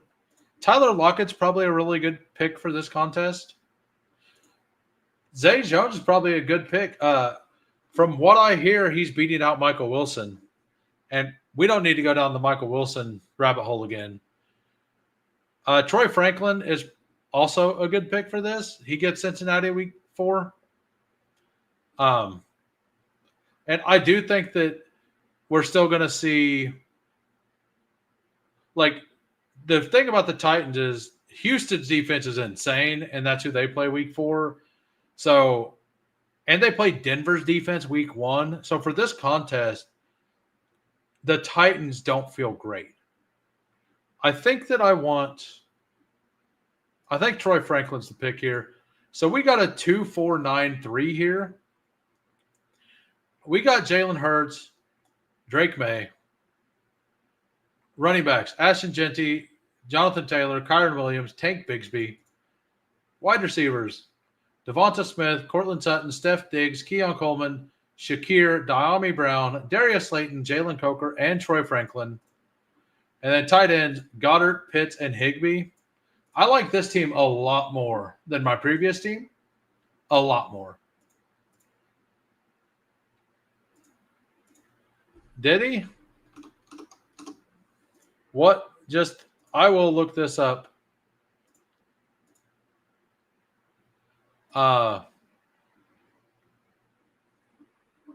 You say Harrison Phillips. Apparently, getting Harrison Phillips was frequently a Walter Payton candidate. He does outstanding with special. Okay. Trade. The Vikings are sending veteran nose tackle Harrison Phillips to the Jets for a 6th round draft pick and a swap of picks in 2027.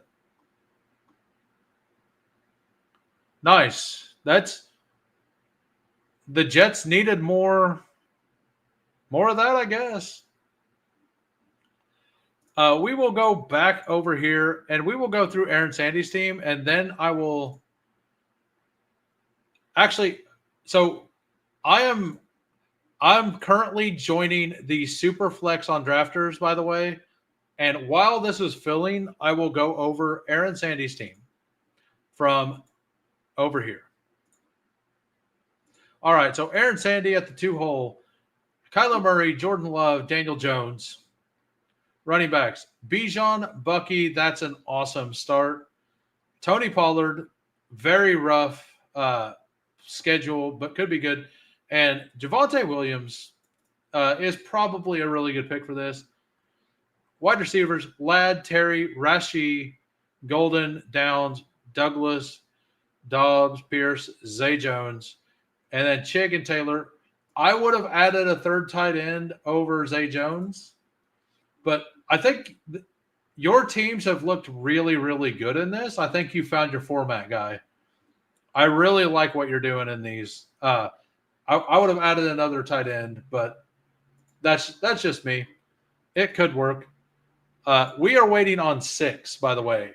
Waiting on 6 for the Superflex draft on Drafters. Anybody who wants in, waiting on 6. I will send out the bat signal to some people.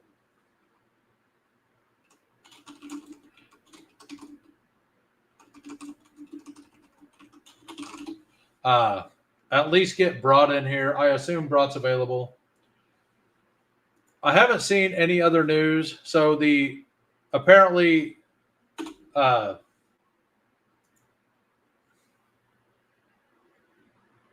okay, Broad apparently maxed it out already. If this doesn't fill, we could just go do a mini. The minis do fill pretty easily. I would prefer to do the Superflex.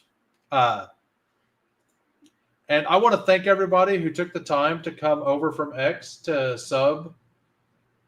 I don't know how many of you came over from X to sub, but I do massively appreciate it.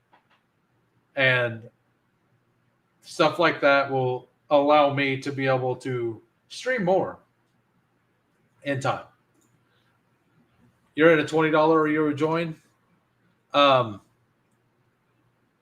going to go ahead and leave this lobby.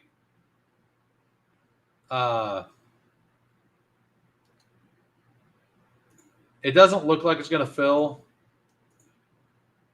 And there's 4 spots left in the mini. So we will do a mini over here on Drafters. We got 3 more spots. I'm assuming some of you can join. But that's what we'll do. We'll do the mini, and then we'll be done. Sorry for those who wanted the Superflex. It rarely fills. Like, usually whenever I do the Superflex drafts, I have to sit in it for like 25, 30 minutes before it fills. Like, I usually have to start something around the house and do it. So there is that. So we need one more. One more for the Drafters mini. And I do need to make sure to come over here and do this a little more often. Hey, we are in. We get the 109. We got Rick at the 111. And I believe that is it. I'm going to self-promote a little bit.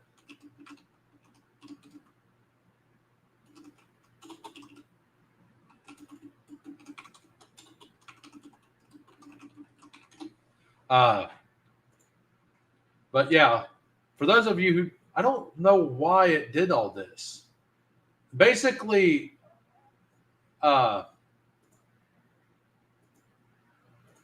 they changed the way a lot of this stuff works. Okay. Now let me.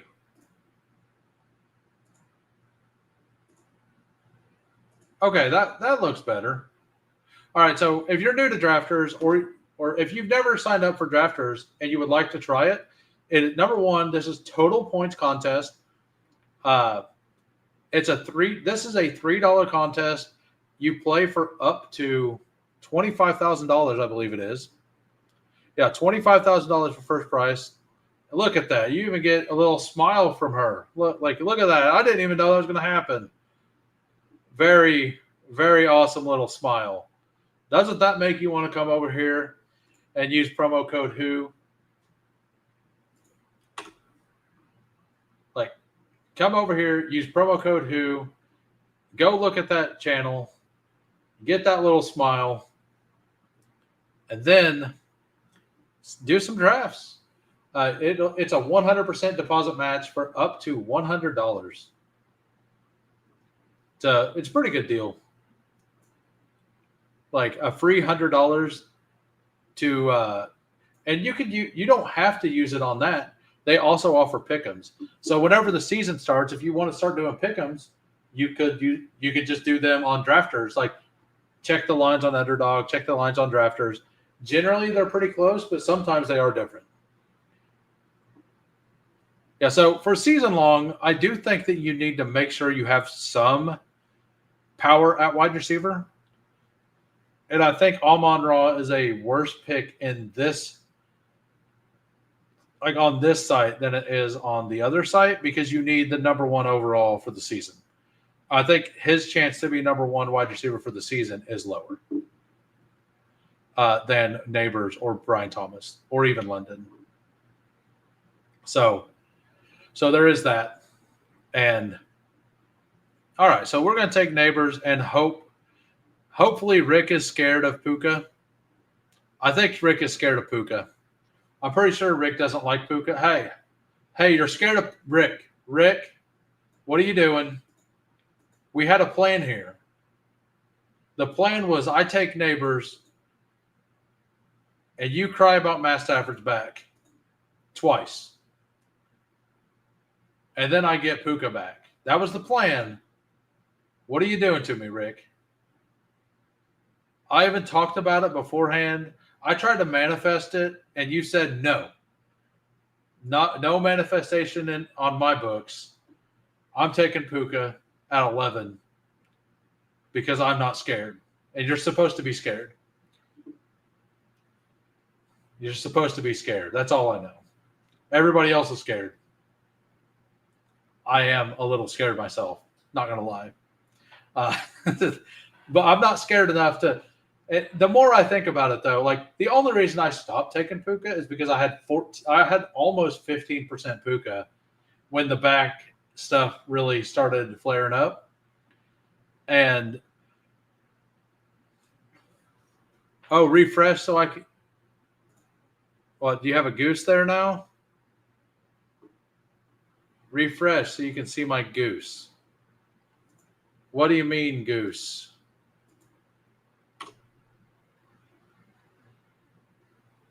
Are you in the chat? Are you in the draft, Pepper Tony? I guess I have no idea what you're talking about there. What are we talking about? About the goose? Like, you got me confused. Very confused. And we'll do that.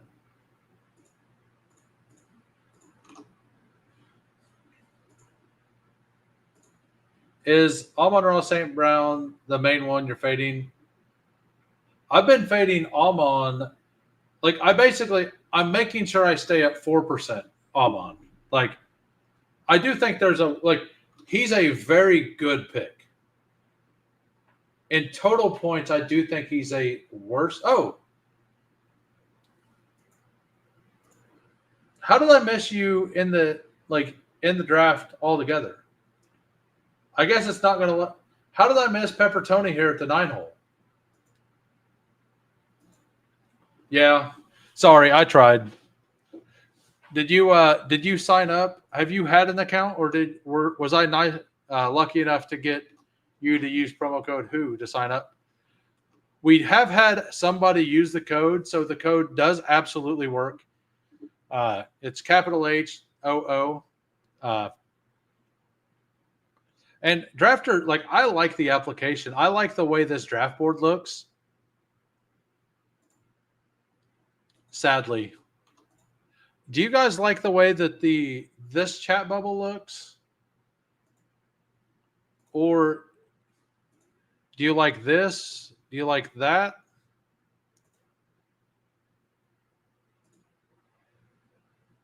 I don't know. I don't know what I like. I think I like that one. Myself, I think I like that one.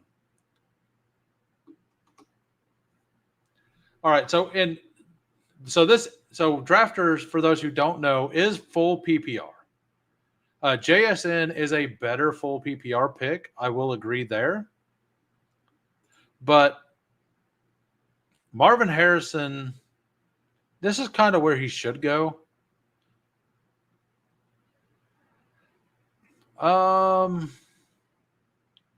We'll take JSN. And we'll take Ted if he comes back around. And if Ted's gone, or MHJ if he comes back around, and then Ted, and then Xavier Worthy or George Pickens, any of those are fine. If they gave you a reload bonus code, there is I think there's a reload bonus code right now you can use.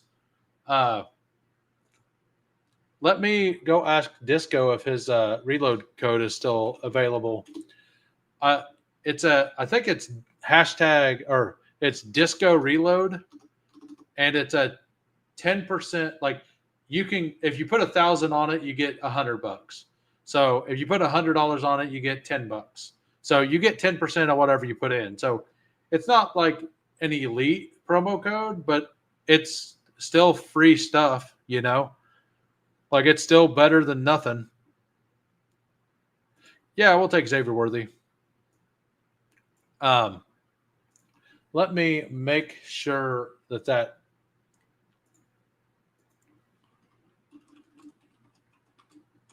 I am asking him right now.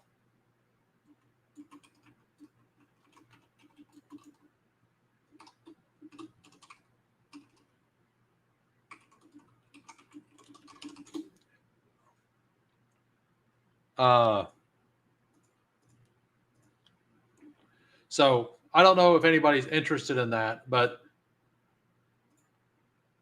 dude, I was just talking in Neil Orfield's chat about how the Vikings should trade for Vele. That is super, super, super bullish for Pat Bryant. A 4th and a 7th?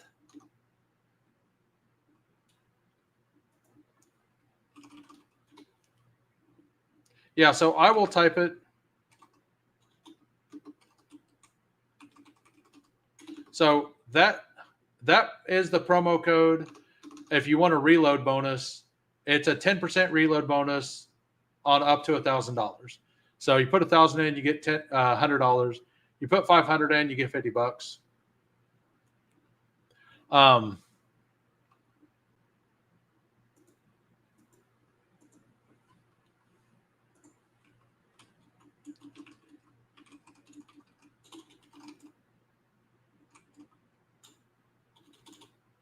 Sorry, I'm typing. I can't.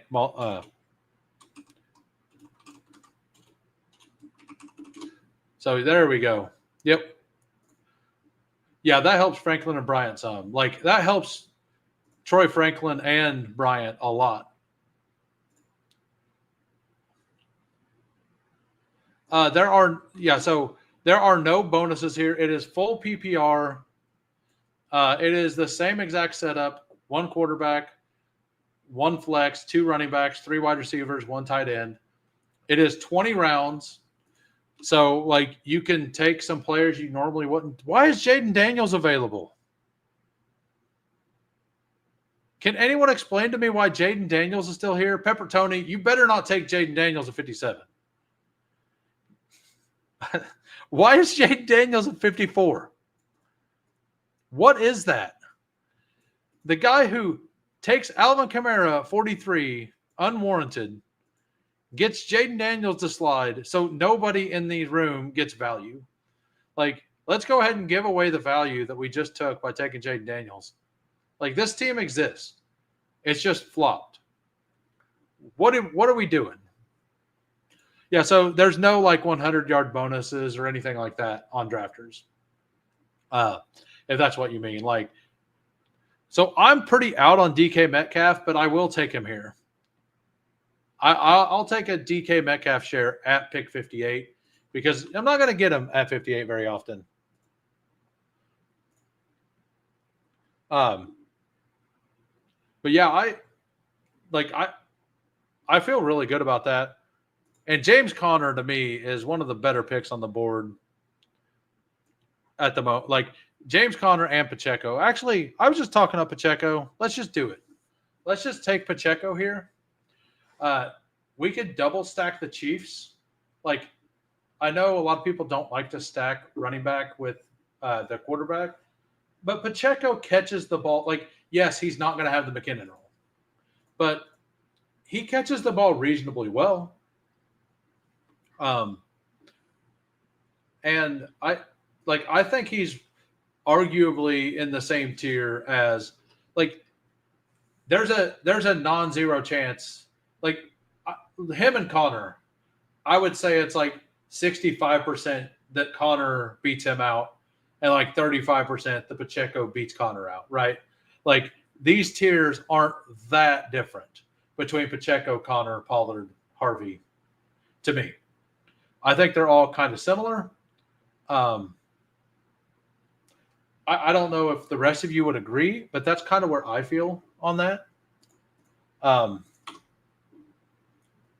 Someone just got JT at 29 at my BBM, but they took McBride in the second. Yeah, that's how I feel about this. Jaden Daniels at 54, right? Like, if you're gonna do that, like, go ahead and like don't ruin the ADP value by doing that. Am I dumb or is there no way to like swap? There is a way. Yeah, so you have to go make your own rankings. We're far enough away. I can back out. So if you go back to the main page, you can go up here and click rankings, and you can make your own rankings. You can load rankings in here. So you can load your rankings in there, and then once you've loaded your rankings in, then your rankings will be there, and you can use this button to swap between ADP and the current, and your rankings will be over here in its own column. And you can just click ADP and the resort to default. Like, that's why that's there, because it works if you have your rankings set up. And if you want to drop from the bottom of the queue, you can do that too. Look at this. You can take Brandon Cooks right now if you want. He's available. If you want Brandon Cooks, you can get him.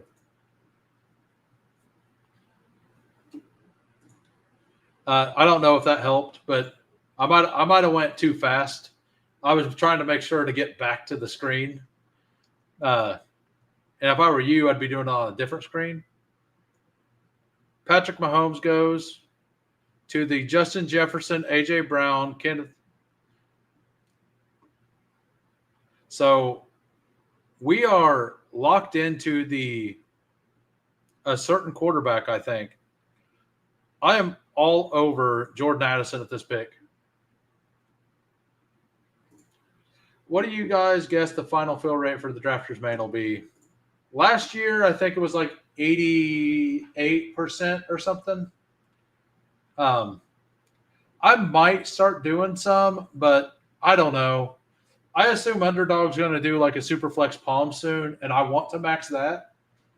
And for some reason, I'm not able to call my work to go in for overtime. Like my phone's just not working the last 2 days, so it's not them. I just can't call. Quarterbacks are going a little wild in this one. We're going to risk it for the biscuit, though. We are going to push. I don't like anything right here, honestly. Jalen Warren, probably the most.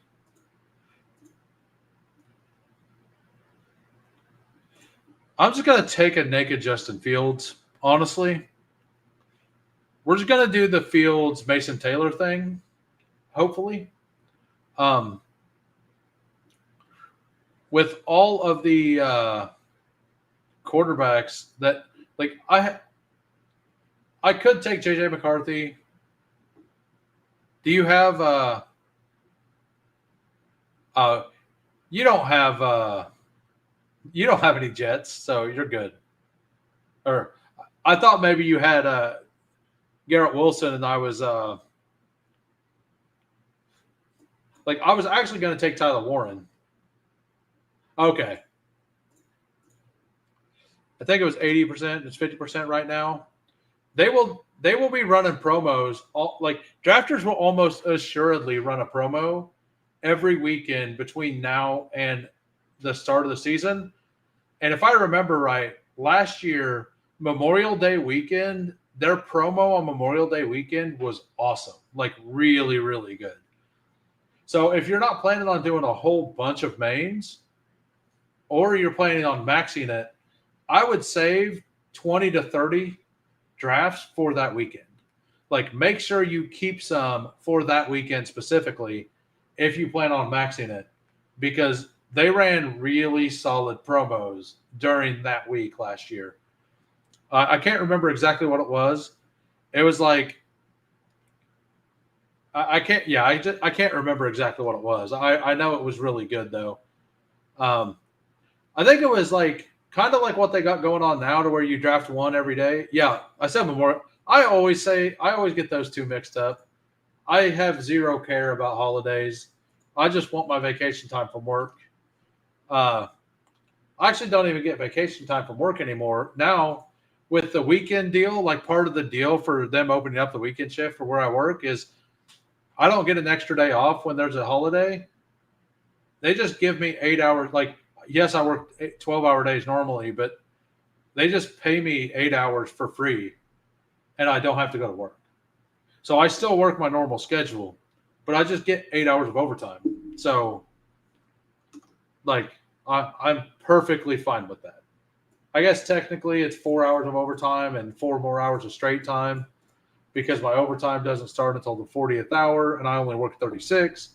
But I still get paid for 48 hours. It's just 44 of them are straight time. Hopefully that didn't confuse anybody. You're welcome. I'm going to buy the dip on Brian Robinson if Peppertoni doesn't. We will buy the dip on Brian Robinson here. And I was going to take Drake May at 111. So I'm assuming you assumed that. Yeah, we're going to definitely take a tight end, one of these two here. I would prefer Loveland, but Tucker Kraft would be fine as well. Yeah, I would make sure. Well, like they're doing right now, it's like you draft one every single day, and if you hit 30 days, you get like a pretty nice bonus. They ran that promo last year, And that was a really good bonus or thing. And that was a really good promo last year. And then they ran like an even better one on Labor Day weekend. So we'll go ahead and take Colson Loveland here. Yeah, so there's been 2 trades today. Devon Vele, like that is so bullish for Pat Bryant. Like the only one that has the body type, like he continually talks about liking big receivers. He just let go of the one other big receiver, like other than Cortland Sutton, but the other big receiver on that team, right? Like little Jordan Humphrey's not there anymore. So like that's how much Sean Payton likes Pat Bryant. I mean, a 4th round pick is nothing to scoff at, though. So not only do they spend a 3rd round pick on Pat Bryant, but they get a 4th and a 7th back for Vele. That feels really good. I think I missed a day, so you can only do 20 days. That's what, yeah. I thought that's what it was. Draft 6, get 1. Was it draft 6? I thought it was draft 4, get 1. I remember it ended up being 5 free tickets. It was one of those things that, like, if you plan on maxing it, there was no reason to not use it, right? Because if you just got a free $100, essentially. Like, if you're planning on doing a bunch of them, like, so for $300, you get a free 100, right? They had a draft 5, get 1 the week before to 2. Yes. Yeah. Like I will say this, if you're not signed up on Drafters, you should and you like to chase overlay, you should absolutely sign up on Drafters and use promo code WHO for a 100% deposit bonus match for up to $100. And then use that $100 on the main to get yourself some free tickets whenever these promos come out, because they do put out really good promos. And if you don't like the best ball stuff, you can just do pick'ems. And everybody wins. You get a free $100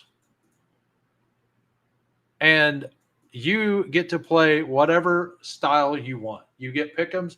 They don't run as many promos as Underdog does on the pick'ems, but that's probably because their contest overlay a little more. Once they start getting all their I would guess, and this is just a guess, no information, that if they start getting, like, I don't love Joe Mixon anymore, but at 130 on a team that could use an upside swing, call me interested, right? Like, I am definitely interested in this. We will, and Scadaboo is here at 131. His ADP is 131. Scadaboo's ADP is 131, guys. If you need any other reasons to come over to Drafter, just look at this. Cam Scadaboo, pick 131. Everyone's scared. Everyone's scared. Hey, if you're just popping in, please smash the like. We got 32 likes. This is probably going to be my last one. I still have to grill for the week, and then I am going on later onto Hartman's channel. Have you sent me the link yet, sir? Okay. He has sent the link. I went ahead and copied that. And at the end of this stream, I'll put that in my chat. And you can go over there. And if you want to see more of me later tonight, and you want to see what Hartman looks like, you can do that on his channel. We'll be on Underdog. I'm not sure what we're going to draft. I don't know at all. Apparently, we're doing Best Ball Mania 6s. So I'm game for that. I personally haven't been doing very many myself. I do think I'm going to start mixing a few more of those in. I wanted to, like, I only plan on doing 25-ish this year. I've got 14 done, and I was kind of doing the barbell approach. I done like basically when a guest comes on, I do one with them, and other than that, I done like 7 of them before the schedule dropped, and then I just kind of held out. I actually have one that looks pretty good from back then, but I've got my one.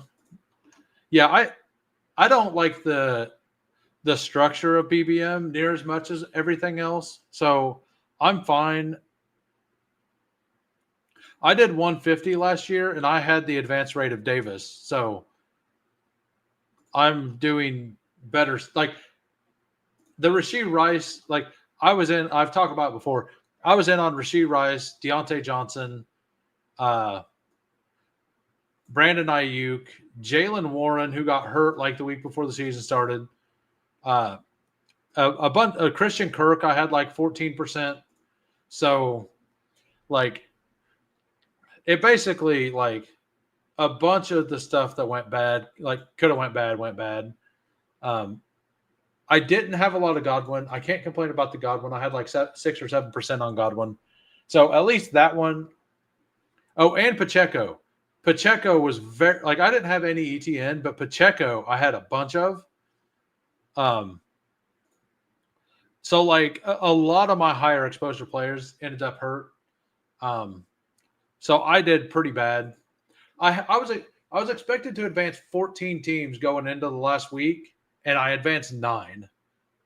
Like, that's how bad my week 17 went, or my week 14. And what's crazy is all of my high exposure players had a good week 14, but none of those teams were anywhere close to making the playoffs. So it just made it worse, which is kind of hilarious when you look at it.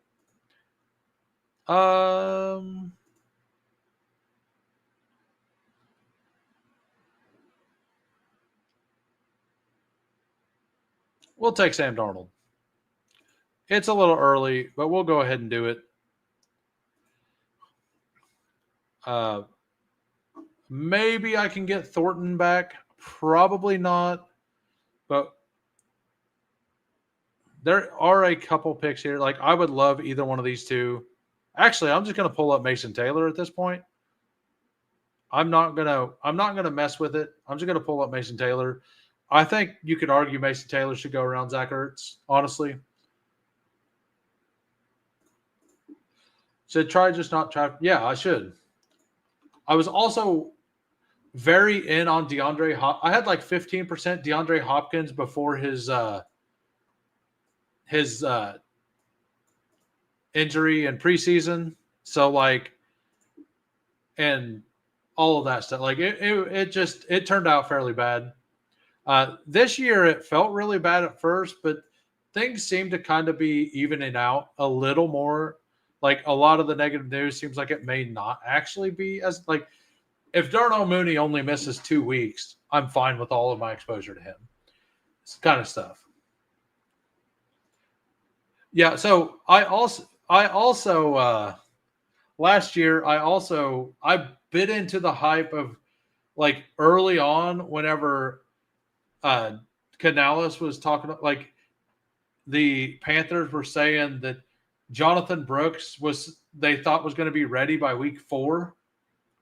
I hammered, like, Jonathan Brooks was my number 1 exposure, and my number 2 exposure was Jalen Warren, who ended up getting hurt later. So, like, Jonathan Brooks, like, if he didn't re-injure his leg, I probably would have pushed in a lot more teams because I didn't have any Chuba.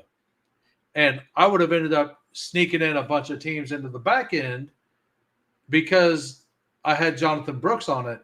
But whenever he came back, like, week 10 made it really hard to have him. But if he would have came back even week 6, I think my season would have been a lot better. But I learned a lesson to not, like, a guy who is not supposed to be on the field week 1, and they're hopeful he comes back at a certain time, like Brandon Ayuk right now, is just a bad pick. like I was in on Godwin because we were like a lot of us were under the assumption that he was going to be available week 1. And it definitely doesn't feel like that anymore. And I don't click him unless he's at like 130 now. If he falls 30 picks, like that's the lesson I learned last year. And I learned it really hard. The best way to learn lessons is through your pockets, right? Like the lessons you learn through your pockets are the ones you definitely remember. I thought Ayuk was such a bad pick when he was going around. Yeah, like Ayuk's injury was always worse than the Diggs injury, the Rice injury, and I thought Hopkins. You mean DeAndre Hopkins? I mean I don't have any Hopkins this year. Like last year's when he burned me. Hey, look, Adam Thielen's available. I mean, this is a Torrey Horton team, though. We have a Sam Darnold.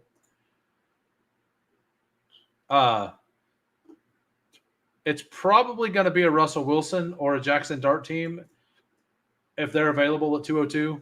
I'm not going to take them here. I don't like these two RBs. I'm fine just not having like this team just sucking if I don't get if I'm not able to push one of those two. I do feel like I need to double tap these two wide receivers here if I possibly can. Darius Slayton would be a really good pick. It would also help protect like a backstack over here of Slayton plus Russ. My bad take is okay. Yeah, no, I heard that it happened, and I had a bunch of and the Deontay Johnson thing, like he was performing well. Like, and that's one that I don't think it was a bad take. I don't think it was a bad pick. I think it was just bad luck. Kind of like the Judkins stuff this year. I don't think that anybody who had him, it was a bad take. I think it's mostly bad luck. Now, it may have, if that hadn't happened, it may have just been a bad pick. But like that whole situation feels more like bad luck than anything. And that's how a lot of my year last year felt. Like it was more bad luck than bad take. I had some bad takes in there too. Like the 1% Saquon was probably a bad take. I'm not going to say that I had good takes like all the way through, but a lot of the ones that felt like it killed me. Yeah, I should have known that he would have done something like that. Like, I guess I need to call Doctor Strange and like instead of actually winning money on betting on football, just ask him, hey, which players can you just tell me which running backs and wide receivers are going to be convicted of hitting women? Please. That's all I need to know. I don't need to know like what stocks are going up, what crypto to buy. Just know this. Like that's all I need to know. Which one are going to be under arrest or under scrutiny of DV? That's all I need to know. I don't need to make all the money. I just want to make sure that I don't get got by this, right? Like, yeah, I took Joe Mixon at 130. I don't love this team, but I took swings on this team. We got Justin Fields. We got Sam Darnold.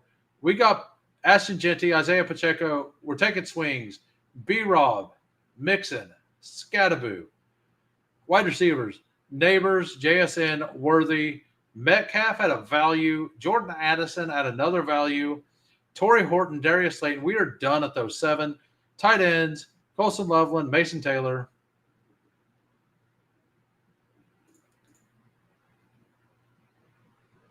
Yeah. I promise it's not a brand play. Go Ravens. Go Ravens. That's what you should do. You should make that your thing. You should go into every time you draft on Drafters, Pepper Tony, every time you make a pick, go to the chat and just type Go Ravens and never reply to anything anybody says. Just make it a meme.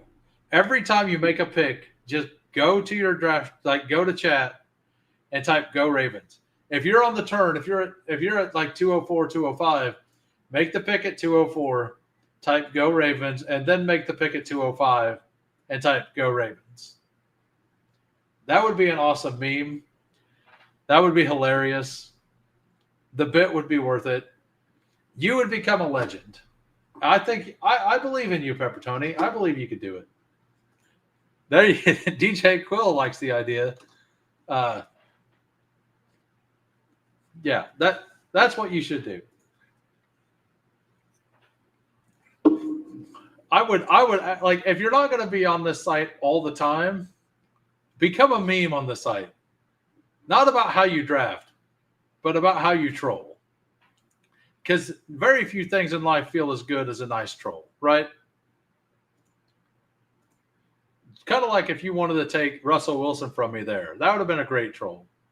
Go Ravens. If you don't, maybe I'll have to. All right, so Theo Johnson would be very good. As a fellow internet troll, I agree. See, you're outvoted, Pepper Tony. It's 2-on-1. You got to do it. That's the way. Like Hartman, I think Hartman agreed. Does Hartman agree? All right, we're going to end the poll, and we are starting a new poll. It is, should Pepper Tony type Go Ravens after every pick in Drafters? There we go. We're making a poll. We'll take Theo Johnson to stack up with Russell Wilson and Malik Neighbors. So this is a very important poll, everybody. Very important. It's a poll about, should Pepper Tony become the Drafters troll? And I believe Drafters needs a troll. I mean, it is. But that's what peer pressure is, right?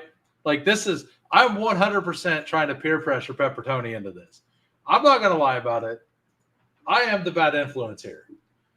I'll agree to it. It is what it is. You would not believe the shitstorm. Oh, yeah. Yeah, that is great.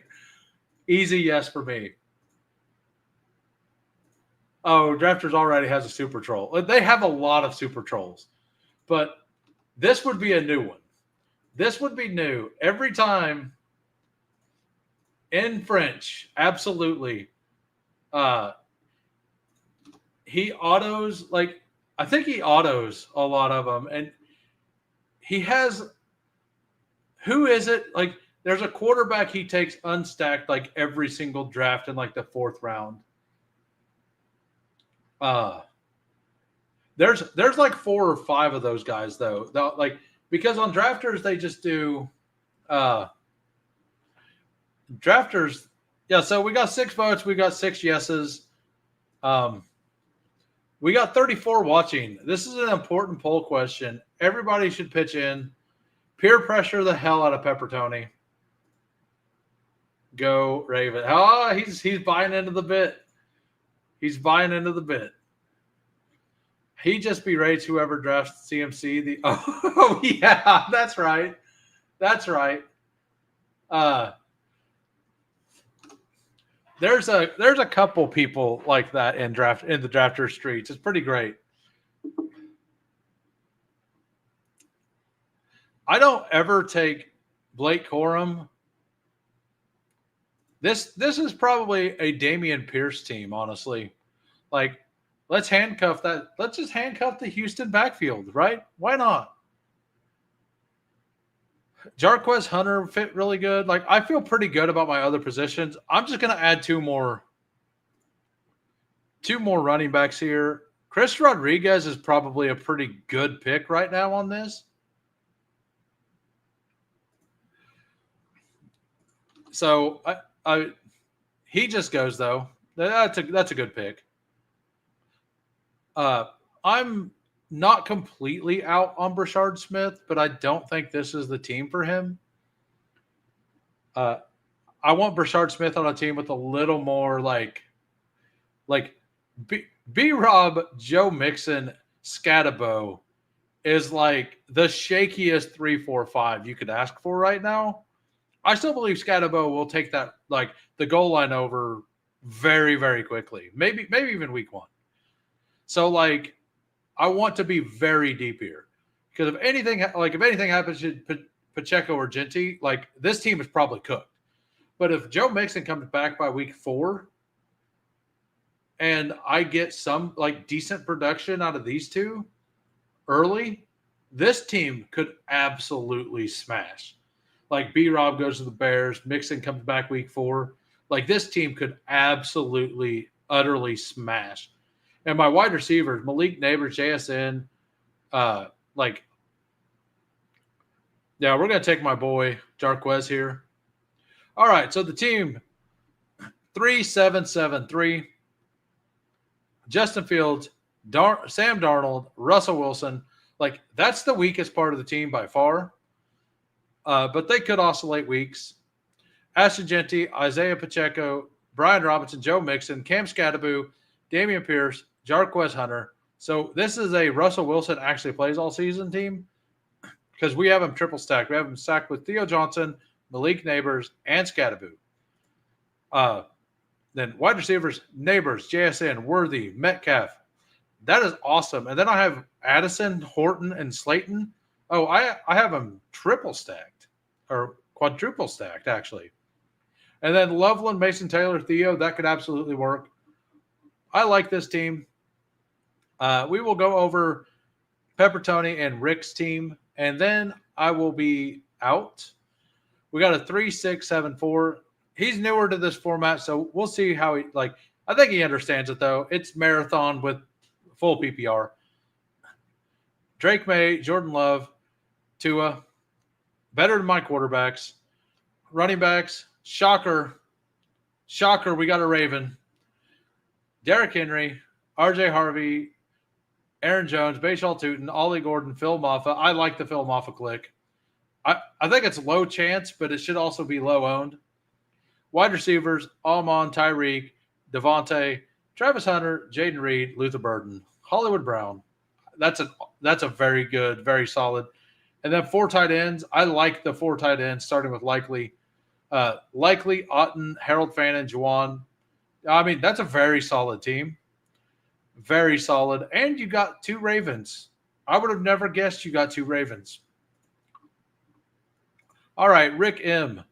Got a 3-7-8-2. Brock Purdy, Geno Smith, Jimmy Garoppolo. He's scared. Devon Achane, Travion Henderson, Tank Bigsby. Yeah, I did too. I agree. Like, I did too. Devon Achane, Henderson, Bigsby, Garendo, Najee, Keaton, Blake Corum. At 179, Najee is a good pick. Like he's just it's a good like if he didn't have the fireworks thing, he would still be going at 110, right? So even if he misses just a few weeks, which I don't know how I've not heard if he looks any good. I've not heard anything on him, just that he is practicing or he's at practice. Wide receivers, Puka, Tet, Ricky P, Rashee Rice. That's a scary pick in total points, but if he gets 6 games, it's probably not a great pick. But if he smashes the 10 weeks he plays, it's still a fine pick. Keon Coleman, Darnell Mooney, Tesla, and Jack Besh. So you have, if Mooney's out the first 4 weeks, Rashee Rice, Like, I like how you did that. That makes a lot of sense. And then Tyler Warren, Dallas Goedert, that makes sense. I like that. The eye patch is worth 50 to 60 picks. That's how I view it, at least. So that's what I got. We'll go through the chat real quick, and then we will be out. Same some Twitter stuff I'm mixing. Yeah, no, it's very bad. It's very not good. I do agree. Like, he could just not play this year at all. And that would be that's the one thing that could really hurt a lot of my teams, because I had 15% Mixon before he's not, like, the NFI stuff started. Instant reaction to Valet trade to Saints picks. Does this hurt Shaheed? I don't think it does. I think it just means that they don't have a wide receiver 3, which we knew. Like, it hurts Brandon Cooks, right? Is that true? Like, I